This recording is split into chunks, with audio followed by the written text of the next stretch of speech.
what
when you got us, you know we gon' make it rock. And when you got us, you know we gon' make it rock. You know we gon' make it rock. Because I am a queen.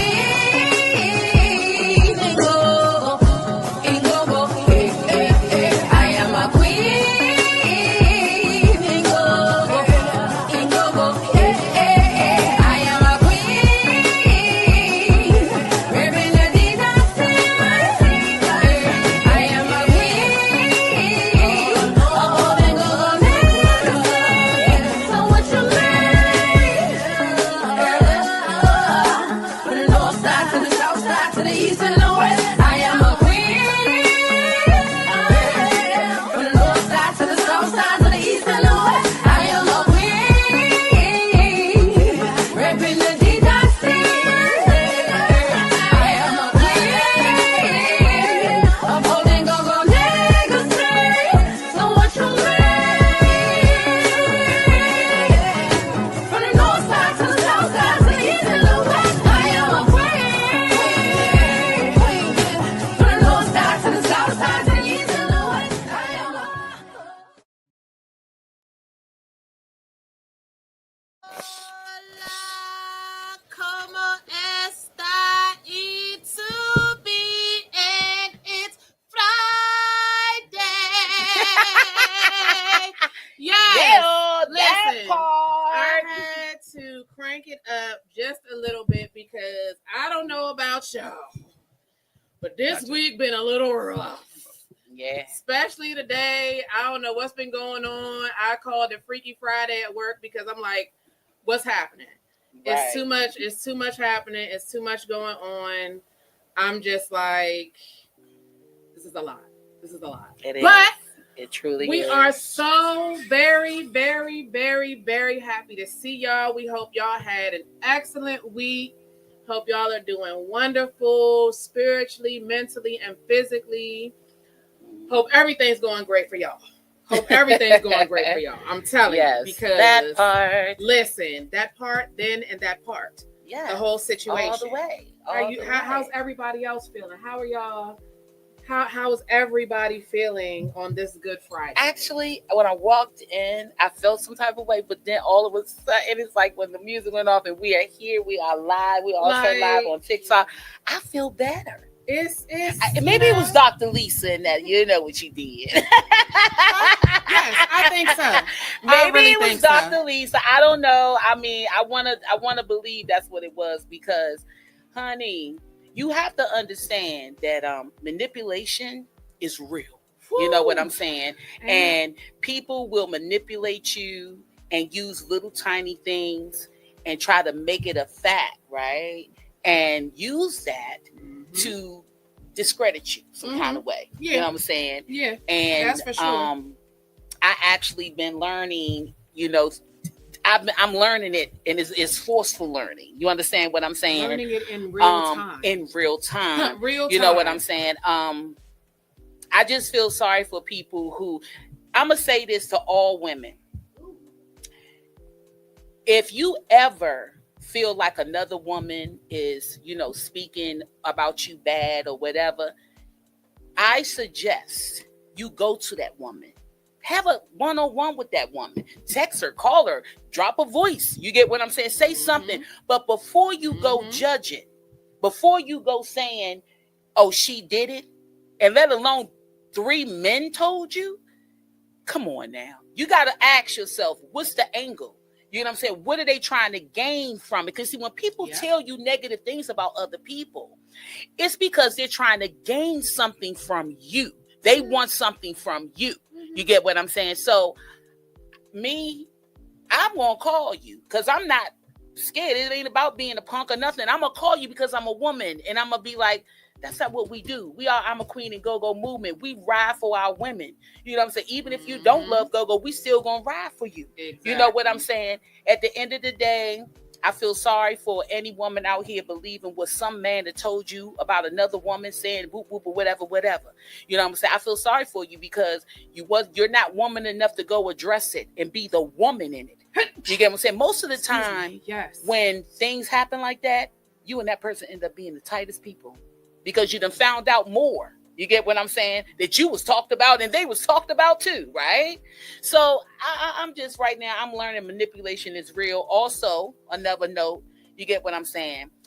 If you're going to be in, like right now, everybody keeps talking about go-go funding, go-go government funding, whatever. I'm going to say this to all you go-go bands.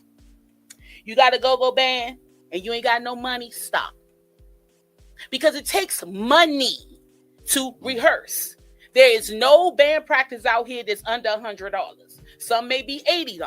But then when you get into a band, and if your drummer is always 45 minutes late, 30 minutes late, you done wasted money. Mm-hmm. You done wasted my time as well. You get what I'm saying? And then you wonder why you're dragging at a show. You putt-putting at a show. Mm-hmm. And then you got an attitude because people recognizing and telling you that you're putt-putting. You get what I'm saying? All I'm saying is y'all bands out here, everybody want to be in a band, but they ain't got no car. They ain't got no job. You get what I'm saying? This is what I would have respected from a band. And I'm going to say the last band that asked me to be in that band, I would respect their gangster more if they would have came to me and said, hey, Spice, can you be our lead talker? Look, we don't really got money for practice what we need to practice. So if you can chip in, you get what I'm saying, like $10, $20. If I'm feeling it, you gave me a choice. Now I know if I'm being out lead talker, I know you brokey. You get what I'm saying? So I want to chip in my little $10, $20 to help, but you don't do that. You go behind people back, you go borrowing money, but you never pay it back. To this day, you still owe people money. And then to find out these are people from my camp that I brung into. You get what I'm saying? So it's like, to me, then you want to go lie on me and try to stir the pot with me and the girls. I don't have no problem with them. And that, to me, when grown men act like 14, 15-year-olds in high school, you are the weakest link. I cannot put man on you, dog. Like, you are the weakest link. Men that sit on the phone and gossip about women and gossip about other men is not a man. He's not a man. Because real men do real things. Real men do real things. And we sure do. But that's my message to all people that's in go-go, doing whatever. Hey, I'm DJ Frank White. Hey, everybody on TikTok. That's what you have to know. You get what I'm saying? At the end of the day, if you are brokey, stop trying to have a band and stop getting mad at people because you know you are brokey. You get what I'm saying? I'm going to find that song. We're going to crank that joint today because you know you are brokey. And then you are girl. You are girly dude. That's my new thing. Listen, all I'm going to say is, Young, listen, all I'm and I meant what I said. I'm just, hey, man, listen, just listen. They need to stop. All these go-go, they won't let us play. They won't. But then when you get to play, you sound like some crap. Your drummer's slumming. You get what I'm saying? Your front line half doing it. Half the people that don't know how to work a front line. You get what I'm saying? But everybody want to be major lead. Everybody want to be mental clientele. Everybody want to be UCB. You can't beat them when you don't have the money. Them men in that band, they work together. Why you think they look so good all the time? They always look good when they go to a show. Look at RE. They ain't depending on government funding. They're working as a team. So if you're not a team, right? If you're not a team, it's no need of starting a band because all you're doing is starting a bunch of people together that he say, she say, they say, we say, he don't like you, she don't like you, and he said this about you. He said, man, look, grow up, you over 60-year-old people in go-go. And stop thinking that you're legends because you've been out here for so long. Just like your wife don't look the same when you married her 10 years ago, your skill ain't the same if you done let up off of it. Unless you're going to practice your skill every day to stay sharp. Amen. Then you can speak. But if you're not practicing it, all you're doing is laying on the couch collecting a retirement check, and now you all grayed up and want to come out. Yeah, I was so-and-so. Yeah, I used to play with Chuck. Yeah, nigga, shut up and go back in the closet. And get some bread, brokey. I sure did. And I didn't stutter. See that? And guess what? Spice didn't stutter. Yeah. I'm sick of these niggas that keep talking about they this, they that, they this and that, and they not nothing. You has-beens. And you will always be a has-been because you can't catch up to modern time right now. You get what I'm saying? So enough about me. I said what I said. I meant what I said in that part. All of that. And one more time. Your brother said he loved us. And then he said second childhood. Hi, baby. He said second childhood. Then he said EBT call. And then he said, oh, shit. We love you, Craig. Hi, boo. Thank you for watching, love. Yes. But yeah, like I think we all want it. I think it's venting Friday. You have to. Okay, my turn. Her turn. Hold on. Pause. Before we do that, we do have a special co-host with us today. Yes, we do. Yes, and we do. Want to make sure that we give him his spotlights and his time. So everybody, I want y'all to put y'all hands together for the King Larry Moon. Welcome to the show, sir. How's it going? Oh, I'm in the right place. That's right. I'm in the right place. That's right. I'm He fit for it. caught me pulling up, rocking out, yeah. Okay. He caught me pulling up, rocking out. He was probably like, am I in the right place? Am I in the right spot? R.I.P. Ozzy Osbourne. That's all I'm saying. R.I.P. Ozzy Osbourne. R.I.P. Malcolm Jamal Warner. Ozzy Osbourne and Malcolm Jamal Warner were huge parts of my childhood. Mm-hmm. I'm going to be respectful. Yes. Hulk Hogan as well. He was. He did lose his life, and he was part of my childhood. Did I like the decisions and the words that he spoke? No. In his latter years, no. But we still liked him when we were little. We didn't know he was that way. And I won't speak ill of the. I'm just of not the dead, right? Yeah. I'm not going to do that. So I'm gonna have respect for his family. I'm gonna have respect for people who did, love him the way that they did. But those big two were prominent. Okay, yes. Lost a brother, lost my first TV brother, and then lost one of the huge rock icons. As I keep telling y'all, y'all already know I will rock out. I love me some rock and roll. I love me some metal. I love it. Yes, she does. So for me that I've literally been blasting Black Sabbath and Ozzy Osbourne on repeat more than normal as of late. So I just so rest in peace to them. Most definitely, and to their families, because that whole situation was just crazy. But just to get on that, a lot of people are trying to figure out what's going on, because everybody's like, all these celebrities are passing away. What's going on? I mean, you just got to respect it. I don't think it's really nothing going on. I think it's just time. Expiration dates. I don't think it's no secret or nobody's doing nothing to them. But the fact that he was with his child, that was an unforeseen occurrence. I think that's going to go under unforeseen occurrence. We have a couple of those, right? Yeah. Mm-hmm. So that was an unforeseen occurrence. Now I don't know what happened with Ozzy. Ozzy had whatchamacallit? He had Parkinson's. Mm-hmm. So if you watched him in his latter years, first of all, in the beginning he was a heavy drug user. You know what I'm saying? He just was. That was his thing. Mm-hmm. No judgment. Again, that was his thing. But as he got older, the Parkinson's kicked up a little bit more, and it just, it took his toll. Luckily, he was able to do his last performance, which I cannot wait until this documentary comes out.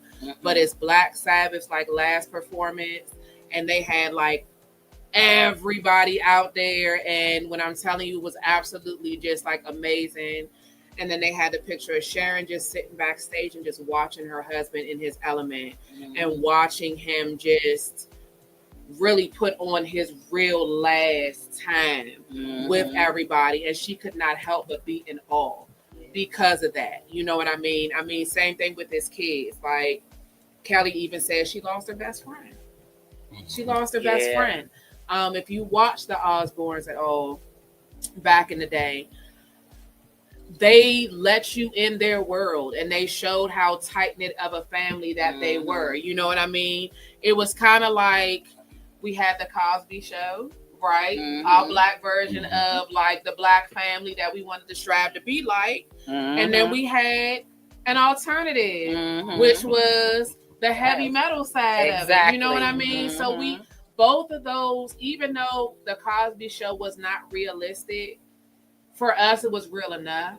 You know, for us to be able to kind of put in our imagine, like, dang, I want to be a doctor or a lawyer when I grow up. You know what I mean? I'm trying to go to college. I'm trying to do the HBCU, which really, you know, put that on the forefront. Because think about a different world when it came out. You know what I mean? Like, that just put like that. And that motivated so many people in our era to go to school. They wanted to go to school. They wanted to be lawyers. They wanted to be, you know, something bigger. It was just so amazing. They really did. We don't have that kind of TV now. We don't.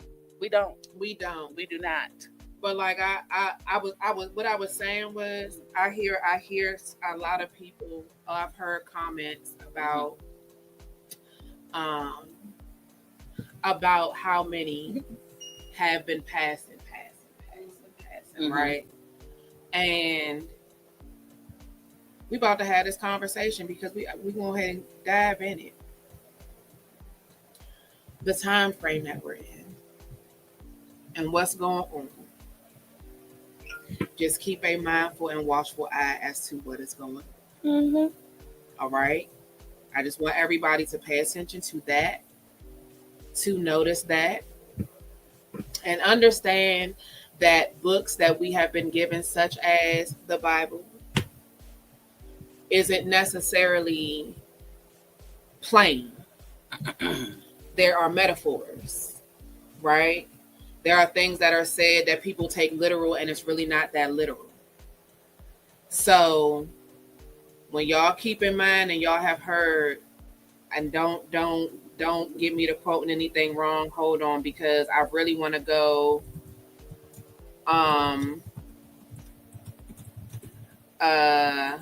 to what it says exactly,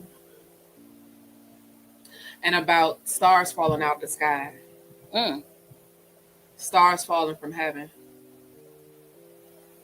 But just keep in mind, again, like I said, there are metaphors. So just keep that in mind. There are metaphors. So just keep that in mind. I'm not even going to go into everything else, but just keep that in mind. Because I'm going to get too deep. So, Dr. Lisa, what have you been up to, my darling? Oh, Talk to us. I'm dealing with more people issues. Like actually didn't talk about. Right. And many moves just in here. We speaking. He said something else. As we elevate, there's a certain level of people around us that Allah will expose. So you gotta be quick to pay attention to signs and symbols. Allah gonna expose people. He's gonna show them. You can see, discern, and you can see He's gonna expose. Because everybody just not going where you're going, and then there are some people that are just so lacking, right?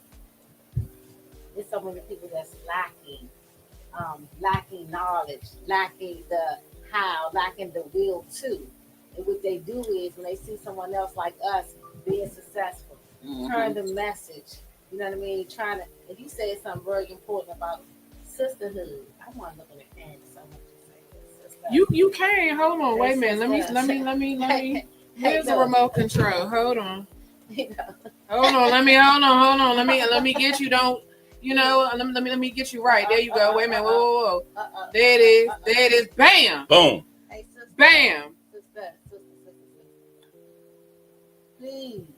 This is women empowerment. Please. Pretty please. Please. Stop it. Stop it on all levels. Stop going against your sister. Don't let no man. She just talked about a friendship man. We ain't even got to the relationship man. We ain't even got to the married man. We ain't got to the committed relationship man. You know he in a relationship. He's committed. He's showing and posting his loved one on social media. Mhm. You know he got some. That man told you he was murdered. You know he murdered. And man, and I said this in the text, right? No, but you speak it. I said in the text, I said men are naturally hunters. Not to take that. She said that. Not to take that and make that an excuse for them for hunting. But when they hunt us, we got a responsibility to know what their background is. Exactly. We're hurting each other. Mm-hmm. We're hurting one another for no reason. No reason. And a lot of times it's over lacking of respect for yourself. Self-worth is so important. Exactly. We are driven by our self-worth, our self-esteem, our adequacy. You know what I mean? And if you're lacking in any of those areas, you know, there's help for you. There's somewhere you can go and you can get some help, because a lot of us are undeveloped. A lot of us ain't had father figures. A lot of us mothers wasn't really, you know, mothers. You know what I mean? We got a whole lot of stuff that we can say, this, that. But at the end of the day, when you're grown, You it's know no what's longer right. my mother's fault. But you know Right. what's right. It's and no what's wrong. exactly. No You know longer right from I wrong. know that man is married.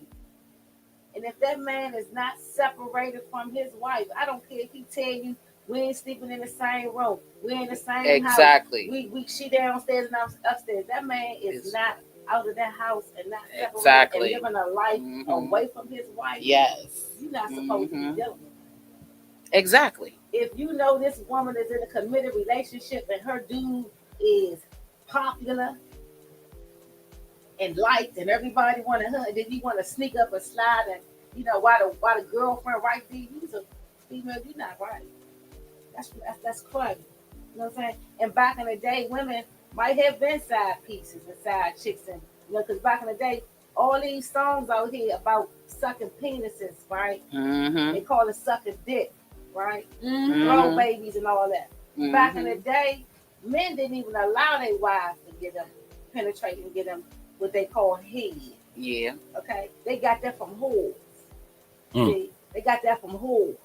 She right though, because my brother told me that. Some men didn't allow their wives to do that. And if he allowed his wife to do that, that was between them. Okay, but now you got so much sucking dick out here now. You know what I mean? You got so much this and that out here now. So much disrespect. So much, you know, no values, no morals, no principles, just doing any and everything. And that's why we feeling that any and everything energy in the world. Even in traffic, I got my signal light on. The signal light is on, and you're behind me to acknowledge that I want to get in front of you so that I can get over, because I may have missed the location or whatever the case may be. But I'm acknowledging that I want to get over, and I put the signal light on. People speeding up, then they driving past and looking all that shit in the car. Get yourself together. We messed up. Yo. You know what I'm saying? And then you talk about the 60 and the 50 years. Why are you acting like a child? Why? Girly dudes, man. Okay. Girly dudes, so many of you all need to stop many of them. Stop Gosh, stop it. This is sickening. It's coming out you. Catty. A man. But you know what? I think mostly too on the man is supposed to provide, protect. See, she just said it. Provide and protect. But he can't provide and protect if his wife is the one going to work all the time and he waiting on her check. See, that's a brokey. That's a brokey. That's a brokey. Yeah, that's a brokey. That's a brokey. She said that's a brokey. Brokey. Yeah. But back to the sisterhood, right? And this is stop backbiting. Stop talking about yourself. Stop having an issue and you talking about. Some people know they can't say certain stuff to me about no woman. You can't even have that conversation with me. I'm gonna check you. And she gonna say what she gonna say. And I'm gonna tell you, you need to go address that with her. You know what I mean? And if you know somebody that know that person, you don't know how to get it. And there's some people just not liking people because you don't even know them. But let me tell you more than one thing what we need to do. We need to help one another. Because if it's something about me that you like, that I do, you can't get this smile because Allah bless me with this. You can't get this eye. Right. This all my features right here. But what you can get from me is that I love, I care, I forgive, and I continue to live by the example of our ancestors. Harriet Tubman and them wasn't backbiting and not getting along. They was hiding for each other. They was covering working with each other. They was working with each other. Okay? Seriously working with each other. You looking at a female because she got some nice shoes on and you don't have on a pair and you gritting on her. No, okay. You listen. You see my glory. You don't know my story. Exactly. It ain't nothing like the way I'm sitting. You heard what Dr. looking Lisa at. said. I got one of my You see her programs glory, right here. but you don't know her see story. my You don't know glory. what I'm talking You about. don't know my story. Exactly. You You sure don't know don't. you don't It's know I amazing. just got sued by somebody that lied, and I had to go get a lawyer because she lied and said I called her job. See? You know what I'm saying? And everybody believed it. But look how far that lie went. Yeah. It went to the government, dog. Yeah. People will lie till through their teeth Do to take you anything. through the motions. They taking you through the motions over a lie. Over a man. It be over some See? stupid stuff too. My bottom line, like I said, they need to get off of that. Get off another. Listen, if the man has a woman, has a wife, has any committed relationship, and you dealing with him, and you know it, rest in peace to the man that just got shot by his wife. We talked about that too. Side piece called the wife. Side pieces. Listen, back in the day, they was quiet, bitch. You ain't know that your grandfather had a whole nother family till he died. Exactly. Because he was taking care of that household Exactly. and his household, and they wasn't beefing and telling what each other was doing. If you just because she knew she wasn't the only one. And see, that's the problem with women. You got to know your worth. Calling somebody, telling them about your man, because I told y'all, and I said right here on air, I told them, I said she should have shot the side piece. I dealt with her husband because bitch, you the one called. Well, at the end of the day, I feel you on that, but honestly, now she hurt worse because neither one of them have them. She done with it. When she get off of that emotion roller coaster and calm down, because right now she's mad. Oh yeah, she's mad. She's mad. You hear me? She I think when she get in the jail, she's gonna sit back and say, I did not mean to kill him. What was I thinking? Because you do stuff out of the heat of the moment. I got a question real quick, because I need to make sure I understand the story correctly, right? So the side drink called him, or called the wife, told the wife what was going on, and then the wife shot the husband. I thought she looked in the second phone. She looked in the phone. Or something about the second, whatever. Okay. She looked in the phone and she found the stuff. Okay. Oh, and then she. I got you. Right. I got you. Okay. So I'm gonna say this. Yeah. I'm gonna say this. Hurt people. That part. But I'm also going to say this, gentlemen. It's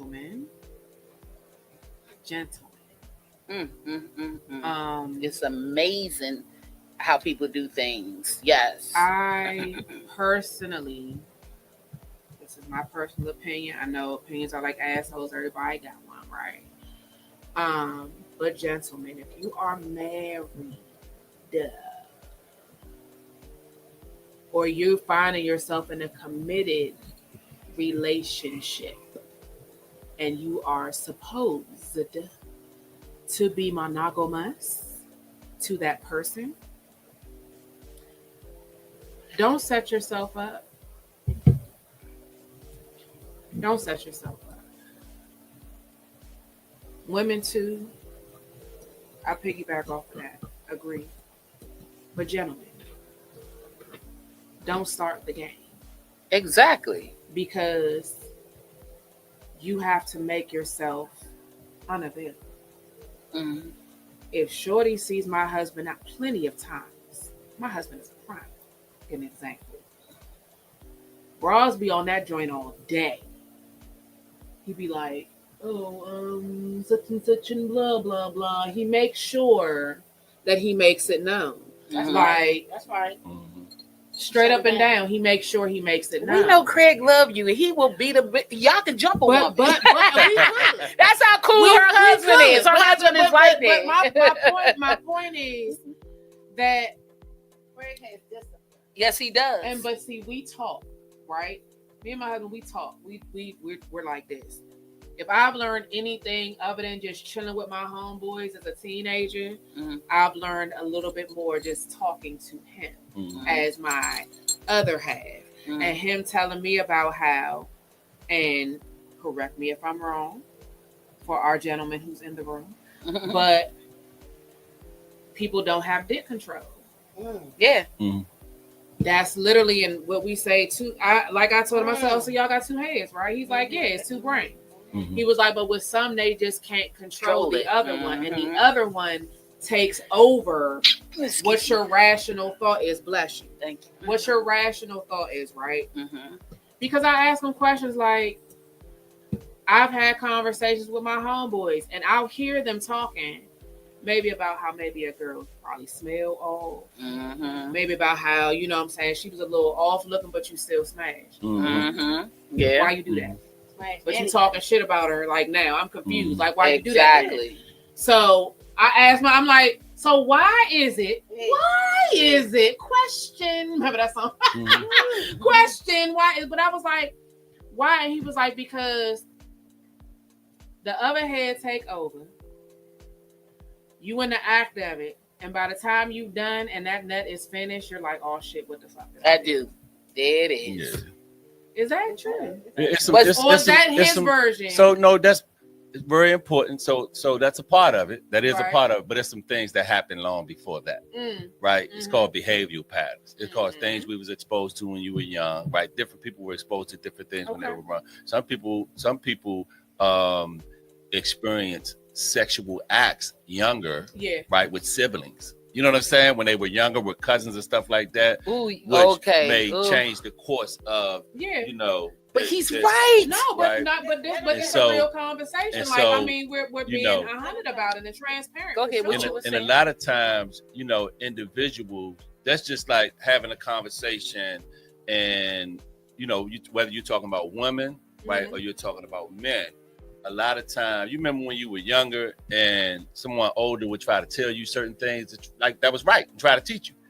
You ain't want to hear that shit. Or you heard them, but you did the total opposite. So a lot of times, the messenger is speaking to the little boy or the little girl. Okay. That's so used to doing it the way that they normally do it, and they can't hear it. They don't. They're really moving off of comfortability, whatever their comfort zone is, right? So I know that. So for me personally, right, I know that it was a combination of things because I was in and out of prison. Okay. So going to prison, being away from women, everyone I saw I liked. Oh man, and then coming home, you know what I'm saying? It was just like all over the place. It's a whole different situation. But when I stayed home for a long period of time, I started to heal in those areas, right? I got a friend of mine that I grew up with, and it's I'm telling you, it's crazy. I used to have conversations with him. He meet women. One time he met this female, and she just was looking at him, and she said, "You don't remember me? I gave you my number 2 weeks ago." She said, "You got that many?" Right? And so it's because so he called me, he'll have a conversation, he'll call me, he'll say, "Hey man, I booked this joint. 50, we're not 50s. Man, I booked this joint. She got a Lex, she got it. We gonna go out." I'll ask about her a couple of weeks later. Oh man, she ain't right? And what I'm speaking to is that being stuck in a place and doing the same thing over and over and over. And sometimes, you know, people say doing the same thing over and expecting different results, not even thinking about the results, just in it for the gratitude right then and there. You know what I'm saying? Yeah. And so it is different strokes for different folks and different individuals operate a different way. But one of the major things that I do know that, right, managing your feelings and emotions is a difficult thing. You see it, you feel it, you want it, and you can't talk yourself out of it. Now, if the female be like, nah, then you on to the next one. But if you get some place, sometimes it's eye contact, right? And you attract it, right? And you could either just say you're going through something with your person. Some stuff going down. And then it's and one of the things is that I always talk about is that we have something in us, and it's called self-talk, right? And the self-talk can be positive or it can be negative, right? And our self-talk talk to us in a language that we can understand. If our wordplay is slim, then the self-talk gonna say, "Man, slim." Yeah, what you doing? Yeah, and it'll. What happens is that when you're not able to manage your feelings and emotion, right? If you're in a relationship and you're getting your basic needs met, you'll find something that's not being met, and you'll try to get it in that other person, right? Yeah. And a lot of people don't connect that with esteem issues. They don't even, you know what I'm saying? Right. And so I'm able to understand certain parts of, not that I'm a guru and I'm perfect at it, right? I fall short sometimes too, but I do understand the dynamics of how I know I operate as a man and some individual who I come in contact with, right? And you know, that's just how it is. So I can dig that. I like your. I mean, because I was just saying that to hear from a man, it weighs heavy on me. But I feel his thought process. I feel that. And you know what? You know, to add to that, right? So you know when you meet somebody, right? Say you meet them and you like them, right? You don't know how much work they've done or how much work they need to do. You just don't know. You don't know. That's it. That's what I always tell people. You just don't know. When you first meeting somebody, you because you notice you really don't know anybody. Like they really don't show you their true colors until like later on down the line. How about when you move in with them? Lord have mercy. You know that they don't. Yeah, you know that is true. That is true. You or they don't know grit their them. teeth when they You sleep. don't know You them. look like, I'm sorry, baby, because I grind my teeth when I sleep, baby. I'm so sorry. People I hate that. But it's just you don't know somebody until you really are in it with them. Yeah. Because at first you're gonna meet their damn representative. You're in most cases. In some cases, you're gonna meet that actual person. Yeah. You know what I'm saying? But it's like you're gonna meet their representative first. Yeah. All the time. Yeah. You know what I mean? Yeah. Oh yeah, all the things. How is Hi, Josh? Hi, James? Stop ignoring the red flags, please. That's what I'm saying. To saying. myself as well. Sometimes they look green. And that is so true. How about yellow? But listen Caution. though, and sometimes it depends on how much work you've done, right? How much work I've done, how much work Larry done, right? To determine whether that flag look red or if it look green. Because a red flag, to me, could be somebody telling me that's good. But to me, that's a red flag because you trying to run me. But all the time, you really trying to give me some good information. Exactly. Now hold on, he just bought a red flag. I like that. He just bought a red flags, right? So you know what I'm about to bring up after that, right? You know what I'm about to bring up now that you say red flags? That damn T app. Oh. Have y'all heard about the T app? I heard about the T app. Have you heard But I don't know about what the it look T like. app? What it look like? So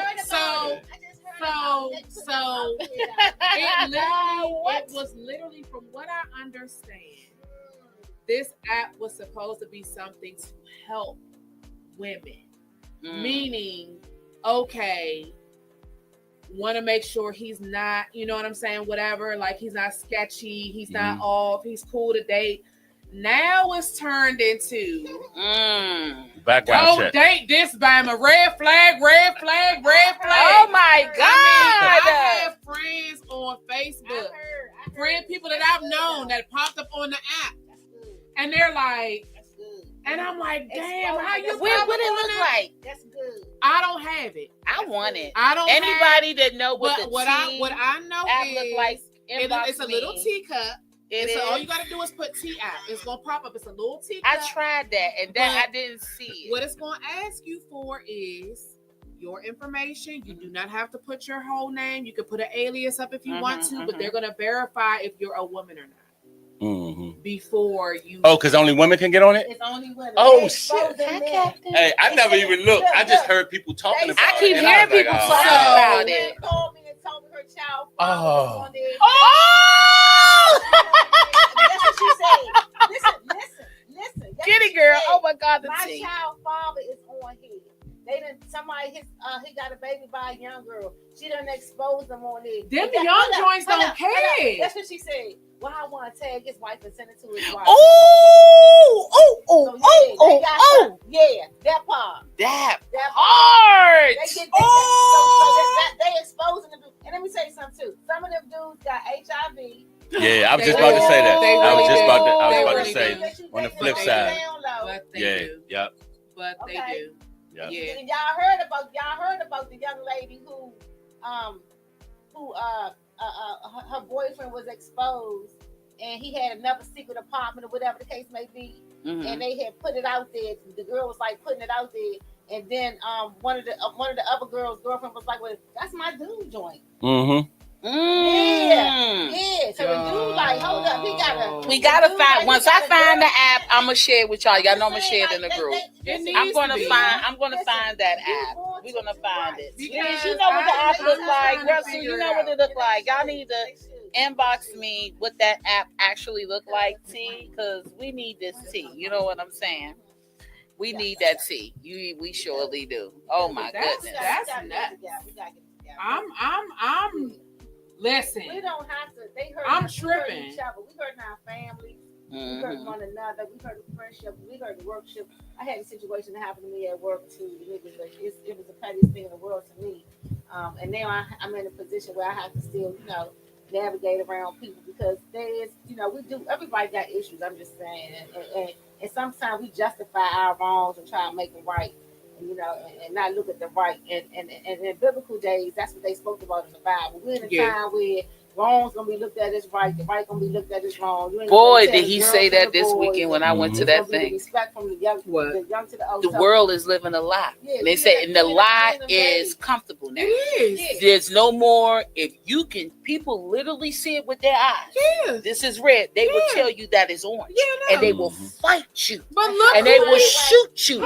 They will kill you to try to make you see that bullcrap. Stop it. Who do we have as president right now? So why would that not even be what's going on? Who do we have as president right now?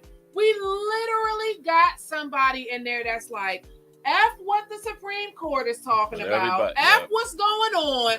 I'ma still do this shit. Your man even went as far. Now this is going to be the second time the court system has slammed down the nationalist, the born nationalist joint.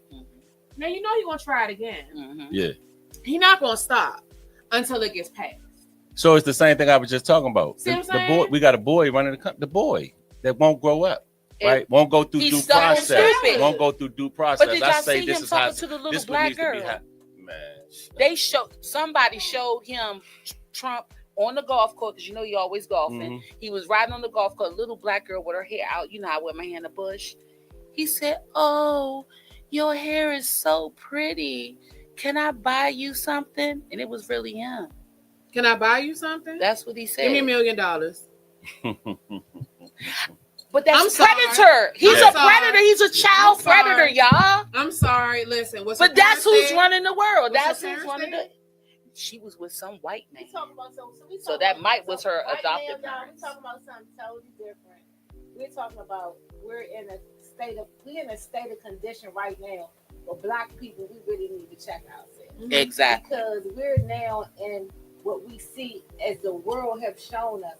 No more of slavery directly, but it's indirectly slavery. We're seeing what you said is called white privilege at its highest. At its highest. Not only is he the president with no real political background. Exactly. Now they let the world see that he can be a felon. He's a felon. Hold on. Okay. Let's work it. We need to, and that's why I'm so mad at us as black people when we don't get along. Because we are seeing white privilege at its highest. And you mean to tell me you still shooting each other, you still backstabbing each other, you still not helping each other, we still not going, we still crabbing the barrel. The world gonna show us again. Hey y'all, this is white privilege at its highest. You better not do nothing, black man, to get ahead. And y'all need to understand why the black man is under attack and why they're using us as females to help condemn them and degrade them. Okay, well, we're supposed to support them. That's for sure. Okay, men are supposed to be like Gucci Mane. Keisha said she take care of her man, but guess what? That man take care of her. That was real. That's how it's supposed to be. But we can't come together. And now they watching us sit back and be bitter with one another. Yeah. They watch us kill each other. They watch us. We literally get on TV and have a whole show and be downgrading and talking about somebody that's black that may be successful and doing good. Yeah. We're the only ones that do it. Please tell me of a show other than Jerry Springer, and they was all his color for real. They was more their color than it was ours. And that's a fact. At that particular time. So don't get it twisted. We're living in a world where they are showing us again high white privilege. Period. Period. And it empower all the other whites that was cool, laid back and quiet. Now they done came out and they're like, oh, we back like we in the plantation. No, we not. Black people, wake up, come together, get some knowledge. Stop letting this government fool the ones that's crooked, that Section 8. that Section 8, them vouchers, that Medicaid, and all that stuff that you've been on for years, and you pass it down to your kids, and your kids pass it down to their kids, and then you wonder why we got kids out here in the street that ain't doing nothing. They ain't got no high school diplomas. They don't have no jobs. They don't have nothing going on for themselves. They can get pregnant and stay at home. They can get on welfare. They can get on food stamps. That's not your life. You need to earn your way. And listen, President Trump said this, though. President Trump said this about Bill Gates. He said they want us retarded, on drugs, and they want us mentally crazy, and they want them gay. He said if you take your penis off, you're not a female, you're a unit. Okay, that's what they promote right now. They promote, and I'm not listening. And I say this, ain't no listen.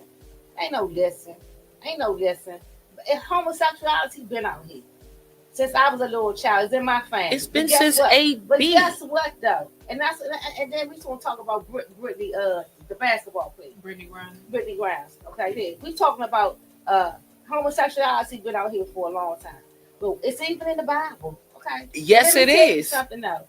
There was people that had pride, and it was private. Your sexuality is private. What I do with my body and my sex life and all that, that's private. It should be private. It should be private. It should stay private. Now, Brittany, the basketball girl, that girl is 6'9", if I'm not mistaken.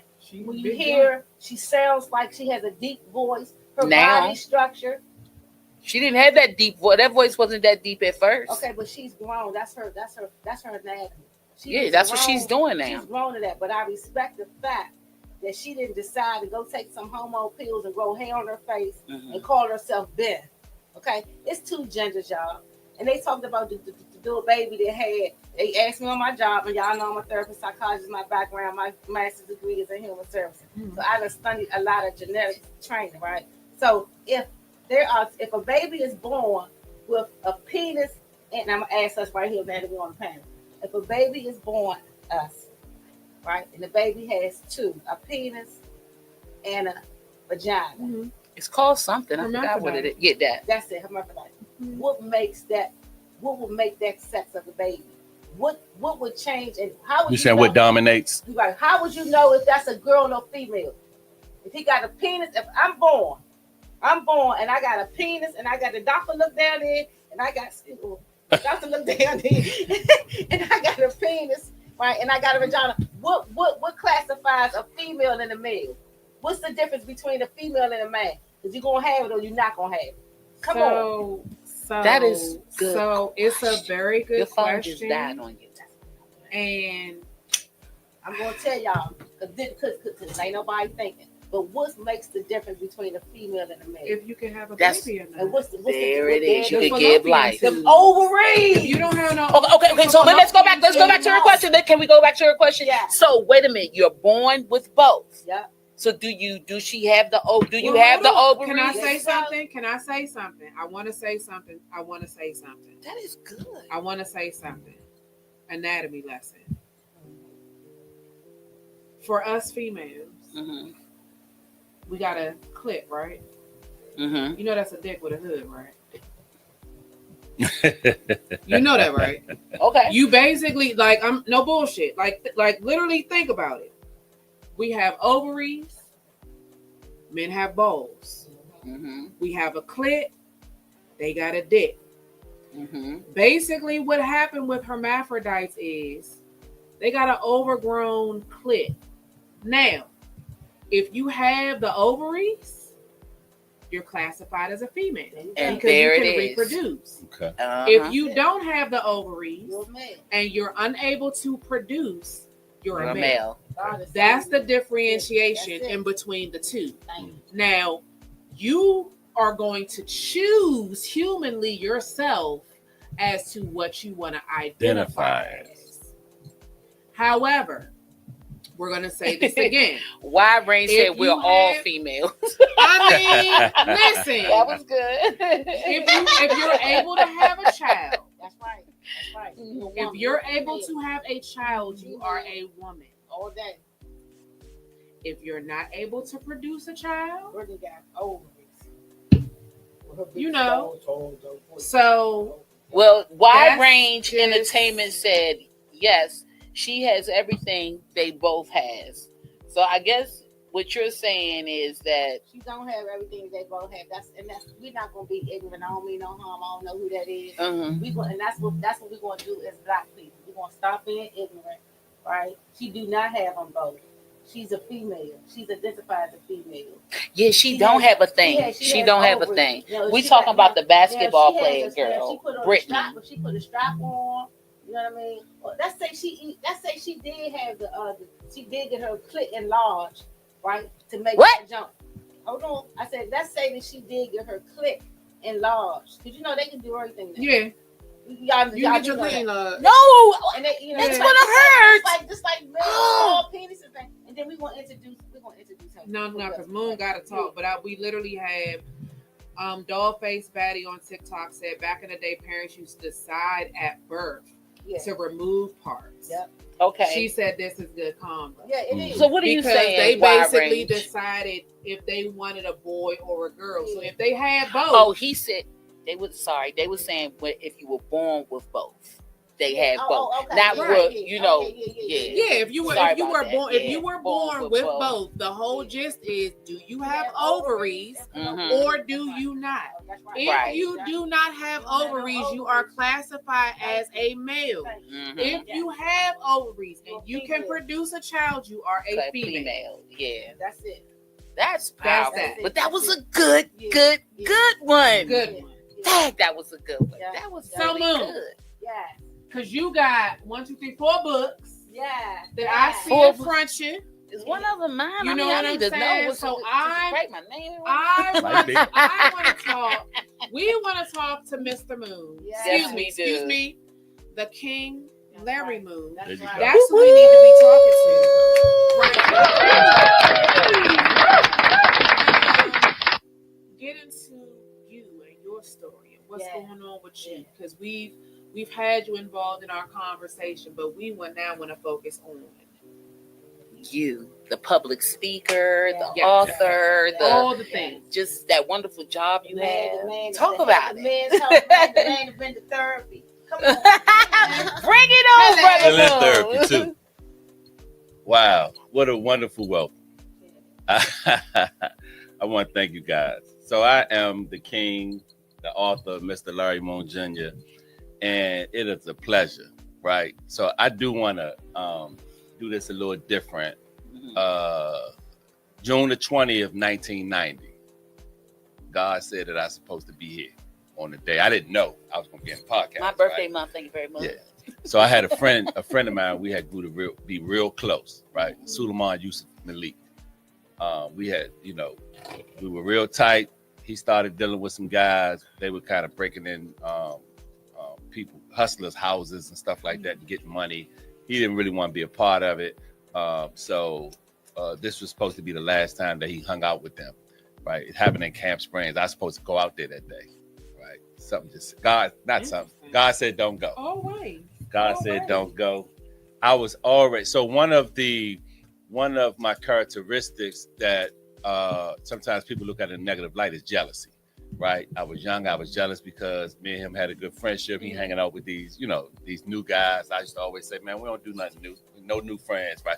We were talking about that back then. No new friends, right? In the 90s, right? And I just couldn't fit myself to go.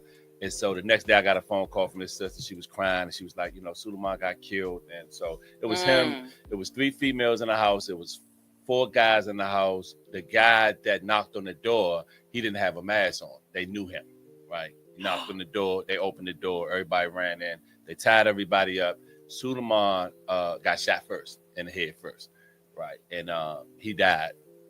One of the other 2 gentlemen got shot in the head, didn't die. One of the other gentlemen jumped out the window. He somehow got himself free from the bond, and jumped out the window. And from that was I didn't look at it at the time. I was so caught up in him and him dying and stuff. And so my first encounter with grieving, having somebody that close to me and grieving, right? I grieved the loss of him for like 20 years, right? I was just, up and down, right? And so it's very important now that I understand that God had a plan for me. And so he had places where he has assignments, right? He has places for me to be where he has assignments. Depending on the decision that I make will determine the assignment. Okay. Right? Now I understand that there's a lot of individuals who haven't done certain work that I may have done, and there's some work that other people have done that I haven't done. Right? And so a lot of times God says to me, I want to see how much, I want you to see where you at with what you're working on. And so somebody might backbite because God wants to see, are you really as humble as you pray to be and that you say you are? Like, right? And the first instinct is not that. A lot of times it's not. It takes a lot of practice, right? Dealing with feelings, emotions. The first instinct is it's to respond how I normally respond. It's to go back because y'all want me to be that person who I used to be, but that's probably not it. God want me to show you who I really am, who I become. Okay. But I don't look at it like that when I'm in the moment and I'm upset and I'm mad, right? And so, I've been able to, I've been in and out of prison. I started using drugs at a young age. I started out with PCP at the age of 15. I was selling PCP. I was smoking PCP. I was stealing cars because I didn't have a license, couldn't get a license. I was driving over, riding to girls' houses and flashing money, act like that was my car. They'd see me in a different car, almost every other day. What I would do is I would steal a car from D.C., drive it to Maryland, steal another car in Maryland, and come back in D.C. because somebody once told me that you got Maryland tags, it takes them a little longer to track it. Exactly. So somebody came out their house inconvenienced because Larry then stole their car just to go steal another car. And I couldn't imagine how that felt until I got my life together and my car got stolen. That karma comes around. That happened to me like 2 years ago. Yeah. Like literally, they stole my car and then went and stole another car in my car. Yeah. Crazy. Yeah. But go ahead. And so at a young age, I was running from something. I was molested at a young age. I was molested at age 9, and it was off and on, right? Neighborhood bully, and I used to walk around and I used to make up stories, right? I used to have different characters, and I wasn't writing; they were in my head. I used to remember their name and stuff like that, and I would always pick up where I ended at in the story. You know how you see a lot of these series and stuff like that. I was doing that at a young age, and I was doing it in my head, and I was making individuals be who I needed them to be based off of stories that I heard, things that they had going on. I would create my own story, right? So I had a talent at a young age. I just didn't realize it. And so my dad was using heroin, and eventually we got evicted. I used to go to my grandparents' house in Eastgate almost every weekend. It was fun to go over there. It was poverty stricken, but here it is. I'm standing on Capitol Hill with my mother and my father. They buy me name brand Jordans, Sassoon, Lacoste, name brand stuff. We had members only, right? And so I go over there and I get my esteem boost, right? Because I go over there and they used to call me Lil Larry. And it was attached to how I dressed and how I carried myself, right? And then I get to leave and go back and go to school and do what I'm doing. And so I was excited when it first happened. When we first got evicted, I was excited. I go around Eastgate. Now I don't have to beg to stay another day. I'm here. But I didn't realize. I didn't realize. And so those clothes that I didn't realize what was really happening. I just knew what I got, that esteem boost that I got just from going over there, every other weekend. You know what I'm saying? So now we're there. We're in Eastgate. I never saw my mom struggle. I didn't really understand the difference of my mom providing and my dad providing. They just provided. So I didn't know the difference of who provided and who did what, right? But I was soon to learn. And so now the dad's out the household. He's, you on drugs, you know what I'm saying? And mom, and those clothes that I had are slowly starting to dwindle. So I'm watching and I'm observing and people's joning. And they ain't got to me yet, right? And so, and they wasn't gonna get to me, right? I watched and I observed and I seen guys in the neighborhood and they was running to their stash and they was getting money and I was seeing them count money, and clothes truck used to come around and people used to buy clothes and dress nice and stuff like that. And I said, I want that. And then nowhere in my mind did I debate on questioning the way I was gonna get it being a problem. Right. It wasn't. I wasn't thinking about no police and nothing. Thinking about condition at a young age, but just getting away, just doing what I got to do. And I started to do that, and it was they called it reefer back then, the $5 bags, and this guy gave me a big bag of it, and he told me he let me have like 65% of the money. He said I think it was like $1,000, and he said just bring me $350. Right, that was the real. He was reeling me in. Though. He was reeling me in. Right, just bring me $350. Right, and I moved it so fast because the neighborhood was a red light district, and people just came.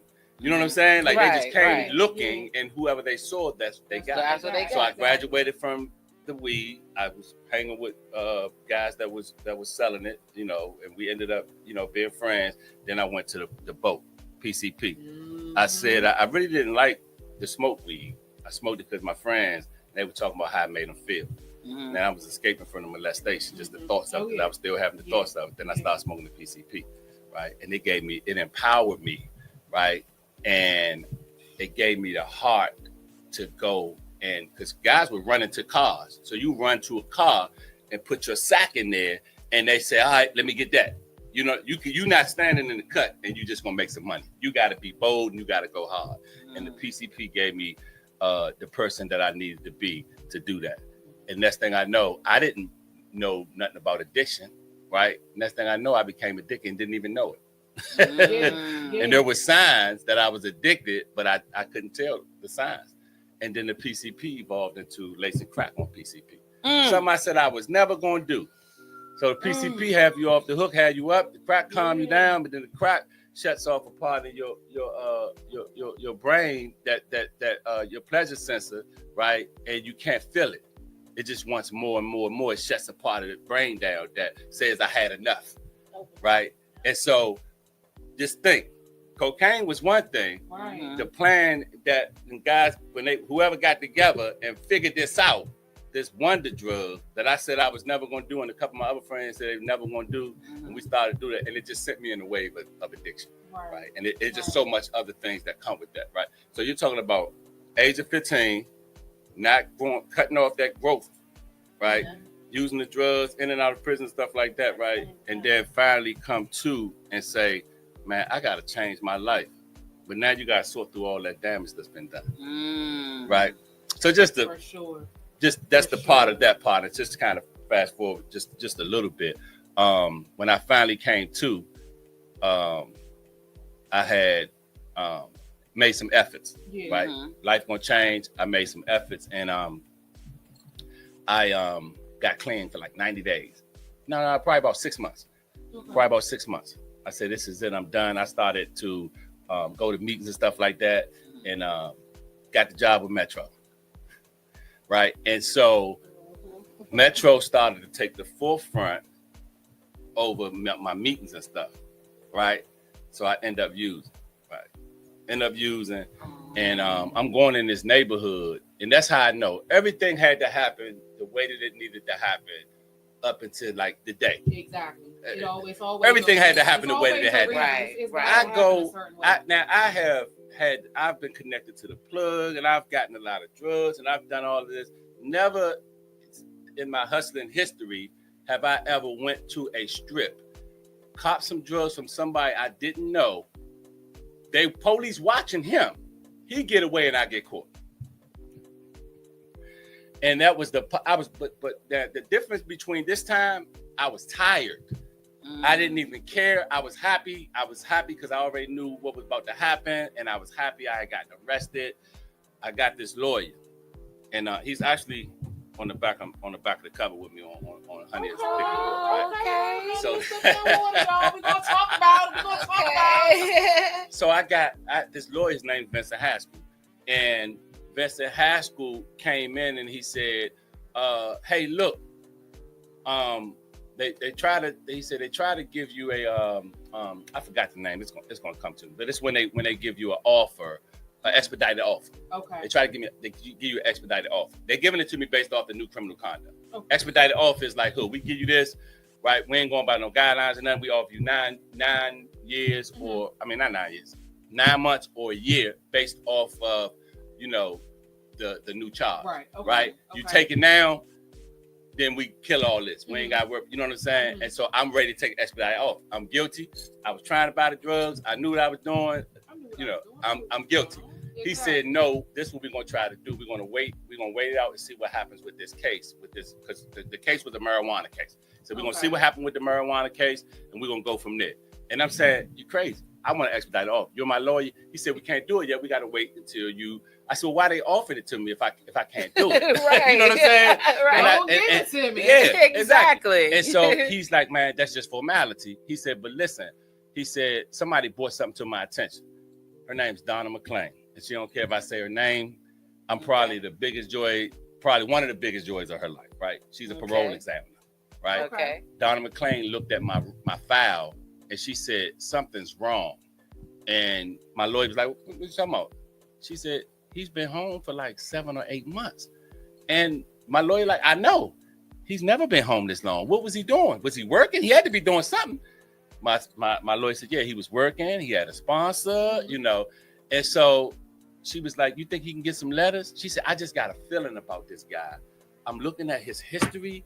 If we don't give him a shot, he might give up. So God was talking to her. Yeah, he was. I'm in the jail. I'm listening to the jailhouse lawyers talking about, man, you better take the plea off. Man, I'm telling you, man, you ain't getting out. You got a new charge and all this, right? And so God said, I got other plans. So I went to court to get the trial date for the weed charge. This guy, I don't even know him. He in the bullpen behind where you go to court at. He back there. He told me his name and he started crying and telling me his story, like using drugs. Man, I'm just tired. He said, man, pray with me. So I'm like, all right. It's not really strange to me, though. It wasn't really strange to me. I'm like, all right, let's pray. Yeah. So we prayed and stuff. And he looked at me. He said, brother, you about to go out in the court. He said, you about to go out there and you're going to be released. He said, I don't know how. God told me you're going to be released. And I'm like, what? I went out. They asked, was the officers there? The officers didn't come. The prosecutor was trying to say, hey, no, let's wait. Let's put it off. And the judge said, no, we're going to dismiss it. And so I came back and I'm just, bewildered. So long story short, I got some letters and stuff from the job that I had. And so prior to the relapse, though, the job that I was working, they came on site and they had did a background because they do the delayed background. They did the background. They said, hey, your background didn't go through. We got to let you go. Because I had problems coping, right? I didn't really have coping skills and didn't know how to respond, right? That one guy number that I had on my phone, took everybody else's number out. That one guy that I know when I call him, he gonna say, man, let's go. And he got some weed on deck and he ready to go. You know what I'm saying? And eventually his number came on my phone. You know what I'm saying? Why am I really holding on? Because I had a reservation. I just didn't know. So long story short, I got reinstated my parole. I got out. I went to see my PO, and my PO was telling me, everything that I need to do to be in compliance and stuff like that. And I said, nah, look, I hear what you're saying. You're saying go get a job. I said, no, I want to go to treatment. And he like, what? You used already? I said, no, I ain't using. I ain't trying to. Right. And so that's in our relationship. I went to RSC. Reentry and Sanction Center. So that was for individuals who were in parole violation, had dirty urines and stuff, and they kind of like an intervention. So I went there for 28 days. They gave me outpatient. They gave me outpatient treatment, right? And February 13, 2008, my clean date. That's when